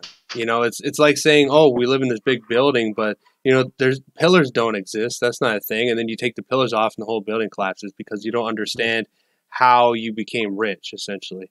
But yeah. Kayla wants to come on, so I'm going to pull her in as well. Oh, cool. Kayla. Hi, David. Hello. What's going on, Kayla? Not much. Oh, hi, Balboa. Hello there. For all the people joining us, Big Cat Kayla is big. She's a cat, and she's a Kayla, all in one. 3 Ks, by the way. Yeah. Not too big. Let's not spread that around. I don't know. Oh, let's talk about your figure then. What's your shape then if you're not big? It's a nice shape. I'm fine. I'm very happy with it. Gotcha. Well, I'll put it this way. Are you a size of a tiger, lion, jaguar, cheetah? Well, how big a cat are you? Cheetah, most likely. Anywho. Cheetah? So, okay. I'm glad everyone is doing well tonight. I just, I wanted to come on. I wanted to say hello. And at the same time, I did want to, I wanted to let your audience know, David, because I know there's a lot of crossover between your audience and the House of Faust audience. Just a little bit. And I'm sure that there are a lot of analytical chick fans in the audience right now. Ooh. And they're going to be very interested in seeing a debate that she's going to be a part of on House of Faust. He's actually going to be debating me. And it's going to be an FNAT versus CivNat, that type of. I'm sure we'll deviate off course at least a little bit, and it's gonna. Normally, I know House of Faust, they start at 7 p.m. Pacific. This time, they're going to be starting at 6, earlier than normal. But this one should be fun. I apologize for all of the listeners, though. He is the one voice that makes me sound like an angel. I say that every time. So you said civic nationalist and ethnic nationalist. So who's the scary racist ethnic nationalist that you're going up against? Yeah. Wouldn't that be interesting, right? Well, you would assume that a member of the tribe, like herself, would understand ethno-nationalism. She seems to promote more of a civic nationalist stance. This kind of boomer tier paleocon where the Muslims are the real problem, right? So kind of a touch on what we'll be talking about. Okay. So it's just going to be on that, huh? So just trying to think about what else you would talk about. in that debate? I mean, there's the Zionism aspect. There's the collectivism aspect. There's the, I mean, the idea of right-wing Jews. Personally, I'm not a fan. I know, David, you feel a little different when it comes to kind of the based insert minority name here. Well, I care more about like ideology than anything else, but I do understand that most people that hold a certain ideology tend to look a certain way, so I understand that much. But yeah, I tend to be a little bit, more open, I guess, which might be a bad thing. I was a little more open before myself, and I've slowly started to close myself off, and that is actually one of the things on a separate topic why I do think more people go from the left to the right and not the other way around. Most of the time, you don't open your ideology up, right? You start to actually consolidate it. Ooh. Neither here nor there. That's so true. I don't know. I think. What's your defense against her ultimate technique, which is nagging? She goes, nya, nya, nya, nya, nya, nya. What are you going to do against that? Mute my mic while I laugh. I'm going to have a bottle of Excedrin ready and waiting. And I'm just going to stay calm. I'm going to be nice. I'm going to be pleasant. And what about her laugh? If she does that laugh, I think that's game over for you when she starts laughing. Oh, no. I can't even do it. Victor, can you do it? No. I don't even want to try. I've been trying to just watch her stuff, prepare for it, like kind of get that voice in my head so I don't have this kind of like shock reaction to hearing her. But that's why I did apologize to, I want to apologize in advance to the listeners. If I had a soundboard, I'd have a button where I press it and there would be Analytical Chicks laugh. It'd be so perfect right now. I think I could actually find it, but I'm not going to. Oh, boy. Yeah. No, I mean, I think that, I think it'll be a good debate. She kind of seems to, in some weird way, as this, alt Jew, this, what is it, alt-right, the alt, I'm not going to say the word on your show. But she seems to think that she can kind of orbit this white nationalist type of community. At the same time, she's advocating for Zionism, right? She's advocating for this, oh, well, I don't want the Muslims here, but the Jews are just fine, even though I won't get into it too much. I don't want to. Yeah, that always seriously made me kind of weird. Why would all these Jews want to be around this pro-white thing? It's like when they themselves distinguish themselves from us at every chance they get, but yet they want to somehow like ride our coattails. It's always strange. I never was easy, but I never liked the idea of all these Jews around us pro-white people. I never understood that. Well, I mean, I think that it's something kind of special because white national, ethno-nationalist, whatever you'd like to classify us as, we are explicitly counter-Semitic. It's not about hating anyone. It's not about anything like that, but acknowledge the disproportionate impact that Jews have on our institutions and therefore our society and our culture, a European-based culture, different than ours. And at the same time, I mean, we're able to say, look, we're not trying to commit any type of hate crime against you, but maybe you should go be with your own people, advocate for yourselves over there, and let us handle our things over here, right? We want separation. Yeah. The fact that, yeah, the nationalist movements are especially counter-Semitic, that's kind of a very interesting question, or an open question of why would you want to either surround yourself with these people unless you thought that you could possibly influence or get something out of it. So what are you going to do if she brings up the Holocaust or anything like that? I don't think she'd want to bring up the Holocaust, but I could ask her, I mean, why were all the death camps on one side of the Iron Curtain while all the work camps were on the other? Why were the chimneys installed around, what was it, like the 50s? I'd have to look it up again, but you get my point. And then on top of it, I mean, we could mention how many times the word Holocaust has actually been text much prior to 1945. Yeah. So I mean, I don't think she'll get into the Holocaust. I think she'll get into, if anything, the state of Israel. I think she's going to try to keep it on, she was saying something about, goodness, she was saying something about straddling a fence between ethno-nationalism and civic nationalism. And if you want to talk about tribalism, and you want to talk about tribalism with me, we're going to talk about the tribe. It's definitely going to. Is this the feline tribe? The feline tribe would be awesome, and I don't think we have any Jews a part of the feline tribe. Would you give out catnip for free? Would that be the Gibbs? But dinner, like dinner or something like that. But we'll see. I guess maybe like a little catnip. If it's a homogeneous feline society, then I guess you could probably make it work. So we'll see. Did you see what David Davidson said in the comments? He said Chinese need to stop eating dogs and start eating Jews. That's crazy. I saw that. So when is this debate going to happen? Is going to be this Thursday, and it is going to be at 6 p.m. Pacific, 9 p.m. Central, or sorry, not 9 p.m. Central, 9 p.m. Eastern, pardon me. Gotcha, yeah, okay. It's on House of Faust's channel.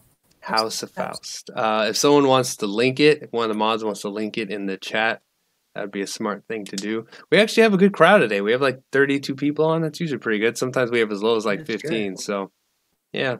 I mean, maybe, I don't know. Should I live stream more? I haven't been live streaming that much. I do it like maybe 3 times a week. But I feel like it makes it special if I don't live stream that much, I was wondering what your schedule was. Have you been kind of sticking with the Wednesday schedule?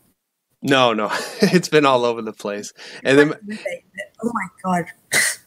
Yeah, from July like 3rd to the 8th, I'm just going to be like all over the place. And then from July like 15th to 25th, I'll be leaving the country. I think I'll live stream a little bit just to show you guys some stuff because I'll be in Europe. So I'll show you guys some stuff. But the whole trip wasn't to do a live stream. So if I have time to myself, I'll walk around and show you guys stuff. But I think doing like live streams every day, like too many times where people try to do like live streams every day, unless they're covering like some internet artist stuff, like but like too many times I notice that these people do live streams every day, they repeat stuff I've already heard from other live streams. You know what I mean? Like it's cool to do like a good live stream. I think live streaming like doing once or 2 times a week is a lot better than doing it every day. Yeah, it's hard every day. Yeah, I feel like whenever something happens too, like remember when they were like, "Oh, look at that little brown kid, and he's separated from his parents," and then every single YouTuber made the same video criticizing the same thing. And it's just like, it's like everywhere. Yeah. But yeah, there's the link to the House of Faust. It's in the chat. So if all you guys want to check it out, I'm sure Nice will be smart and he'll link it more than once. Yeah, you could spam that. As long as people are cool, you could do what you want here. Froya, cool. What part of Europe? I'm not gonna dox where I'm going. I mean, Europe it used to be nice. It's getting a little scary now. So I'm not gonna say exactly where I'm at. What am I reading in the chat? Nice is saying, "Hey MK, don't make me slap you around." What did I mean? I don't know. Oh, home of fags. I guess he's calling like Europeans fags is how Nice Guy took that, so he's mad. And MK responds, "Don't make me hop in BC with you." Why is Nice Guy so mean? I don't know. I ask him every single day, and he just says it is what it is. I don't know. Is mean? I bet you would like that, MK. I like the chat blood sports is going on. It's always fun. Anytime that I can just simply read the chat and not really have to just kind of let them do their thing and interact once in a while, I like that. It's always a... Oh, damn. I don't waste my time on low IQ faggots. Oh, that's it. He's not mean. Oh, Nice Guy is not mean. He's just fashy. Yeah, that makes sense. J22 report. He likes you a lot, Balboa. He says he's the star of the show. Yeah. Elbow. Oh yeah. Yeah, I figure that. I gotta keep my identity kind of somewhat secret, so I can't be too internet artiste. You know what I mean? Yeah, I 'Cause respect that. you can't be like, I'll put it this way. I'm slowly red pilling the people around me, but you gotta take it. It takes time. When you go full power, you expose yourself and you actually drive away people. So I'm slowly. Plus I'm from me being more active in my community. I'm actually getting rubbing shoulders with a lot of higher ups. Yeah, just don't rub anything else. You know, we want to make sure Yeah. that you know, Higher up you we don't go, want to I win mean. that bad. No. Are you sure? No, I'm not doing it, but I don't know if you want to get us some votes. You know, whatever. Yeah. Let's see. Balboa is the man. Yeah. Oh, I know that. Rebecca, no, Antifa. You ship Jews to Madagascar. As for our island, and let's face it, how do I say this? There are outbreaks of plague every so often on the island of Madagascar. Population or no population at all, right? I mean, sometimes it happens. Do they have population control. Do they have kangaroos there? No, they got lemurs in Madagascar. Lemurs. That's what you're thinking about. I like kangaroos though. They like flex all the time, and then they're like big, and they'll kick you in the head. Like I like that. They're very, very Chad marsupials. Absolutely. Yeah, that would be my mascot. If I had like if I had like my own political party, I'd have like a kangaroo on there. Like elephants are pretty cool though. Yeah. Oof. Cat. What would your mascot be, Balboa? Let me see. What would it be? I like either the eagle or I like to say the jaguar, but we don't live in America. It's kind of dumb to have a jaguar as your. What about a Black Panther? That could be your mascot. Maybe. I like it just by my geographical region. I guess I'll be cougar. Taking the cougar. Yeah. You gotta take the cougar. Yeah, I've thought about taking the cougar a couple of times, but I've never taken the cougar. Yeah. I've been in some situations though, but I've been the one thing I think the one kind of historic since I've been getting red pilled, I'm going back and learning all these different Christian or I should say symbols of the antiquity of Europe and early Christianity. I think we should really take back the concept of the eagle and fascista.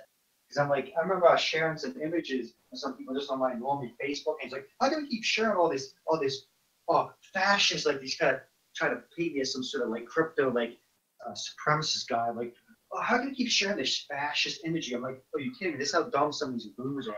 I go, really? I always share the image of what was it, in the Hall of Congress, in the actual congressional hall, you see the two bronze images of fascistas on the wall. Then you see the image of Abraham Lincoln when he's sitting in his chair, always his two hands are sitting on his two fascistas. I said, this is like a traditional symbol of like the Roman Republic, and it was a symbol that we adopted back in colonial America to help us form our early constitutional government. I said, and you're going to sit there and say it's bad? I go, you're an idiot. what about flamingos? I like them. They're like, bright pink. That's pretty good. Yeah, Flamingos are so stupid. Let me tell you how stupid the flamingo is. All right. In certain places in South America, obviously, in these high altitude desert regions, right? These very arid regions, they go and they obviously stand in these lakes and these still bodies of water, and overnight these lakes freeze. And so every morning, the dumb flamingo goes through the same cycle of trying to break its way out of a frozen lake in which it is standing in. every single day. So, just saying. But That's your they could sleep on one leg though. That's pretty cool. animals that can sleep standing up. I mean, technically, is one leg any better than like 3 or 4 legs? You're still sleeping, on your feet. Yeah. Yeah, someone brought up an owl. Owls are pretty creepy, honestly. They stare right at you. And of the owl, it's a symbol of wisdom, isn't it? Yeah. Yeah, probably, yeah. I want to keep the lore going for the people that were listening before, because this is always fun for me to read. What was the last one? We're talking about fun. Batman a lot now. Batman. Oh goodness, no. Talk about Batman. I'm totally over the whole DC Marvel superhero movies now. They messed them all up now. Yeah, it's really well. They've messed up Star Wars even worse. So at least they didn't go that far. I don't even get me started on that. I mean, they're talking about recreating it. That's how bad it was. They got to reboot the reboot. Yeah, I mean, that's pretty. Yeah, they had like a woman director or something like that, didn't they? Yeah, and she put all this crazy feminist stuff in it. Yeah, I mean, people are starting to like their eyes are starting to open. They're starting to see differences between people. They're like, oh, men and women aren't, they're not the same, and different groups of people that look differently actually think differently, behave differently too. Oh my God, like they're starting to like wake up slowly. I think this woman destroying the whole Star Wars franchise is a pretty big red pill on the WQ, I think. Yeah, in a galaxy far, far away, there still is social employees in the middle of outer space. Give me a break. Yeah, they got their pink lightsaber and their pink pussy hat on. Yeah, it's like fuck. Oh boy. I'll let you fellas talk about Star Wars. I'll let you guys have your male-dominated space. I just wanted to come on and say House of Faust Thursday. Be there because there is going to be a lovely Jewess in which you will be able to hear all of the pretty words she says in her pretty Jewy voice. What time was it at again? Oh, you cut out. Me now? Yeah, go ahead.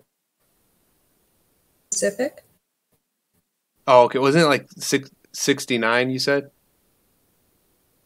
PM, David. Okay. Or else I'm going to have to call HAPA. Okay, we're going to have Kayla and Analytical Chick, 2 women's, are going to fight at the 69 p.m. There you go. You heard it here first. I would absolutely encourage people to come join in and watch. This is going to... God, just to say, what? It's an understatement to say this is going to be interesting. Yeah. Thank you, fellas, and have a good night. See you guys around. And Balboa, it's always nice talking with you. And David, it's always trying talking with you. I try my best. Yeah. You try. Have a good night, guys. Okay, see you, Triple K, Kayla. There we go. Kayla, as usual, is always a ball of fun. So we got a couple minutes left until we reach the 3-hour threshold. So we did survive that long, which is nice. But, he can troll when he wants. Yeah. Oh, man. Getting kind of tired. You got anything else to say, Balboa? No, I'm good. All right, then. Yeah, I don't really got much to say. I mean, I think I've talked about the Portland rally, all I could talk about. So that was some cool stuff. Worst, I don't know. I'll see if I get demonetized. It was very fake news. I do know the guy. He's a right-wing guy. He's not going to censor people. But he doesn't necessarily own the video, so I might get copyrighted by someone else, and I might get demonetized, unfortunately. But I don't know. Just join the Discord. If you want to know what's going on, join the Discord. Because I don't have a schedule at the moment. I try to stream 2 to 3 times a week at this point. I would do more IRL stuff, but it's just a lot of drama in the movement so far. So there's like in the activist groups, there's just a lot of drama in it, and I'm just like, you know what? I've been to enough rallies. If it gets really big, I'll go to something. Like if I've known that Portland was going to be that big, I would have went. But they have a lot of Portland rallies where nothing really happens. So I'm just like, I don't want to travel all the way up there 16 hours for like really nothing to really go down. Yeah, it's gonna when it comes to rallies and protests, it's gonna get a lot more busier come this fall because one, especially if you live on the East Coast area, because one is all these congressional districts are up for re-election, and two, they got a lot of there's gonna be a lot of sparks out there to combat this whole immigration legislation. So we'll see what happens.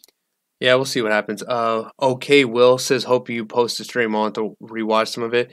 As long as the streams, like people, like as long as everyone's like, you know, okay, I'll post. It's just on the last one, like Bruno kind of went full power, and I was like, it's tough to have something like that up, so I decided to put it in private. But I think on the stream, I mean, I went a little full power to a degree, but I don't think it was anything crazy, so I'll probably most likely keep it up. Bruno doesn't hold back, man. Yeah, he doesn't. So I was just, I mean, I got a lot of views probably because he didn't hold back. People are like, "Oh shit, this guy's going full power," start sharing it, but at the same time, it's just like, holy crap, like, you know. So you gotta do what you gotta do. So, all right, thank you for coming on, Balboa. I'm gonna pull you into the on-air waiting room with Blood God, but thank you for coming on. Yeah. No problem. All right, guys. Thank you, everyone, for watching. Join the Discord if you want to know what's going on all the time. My schedule's all up in the air until like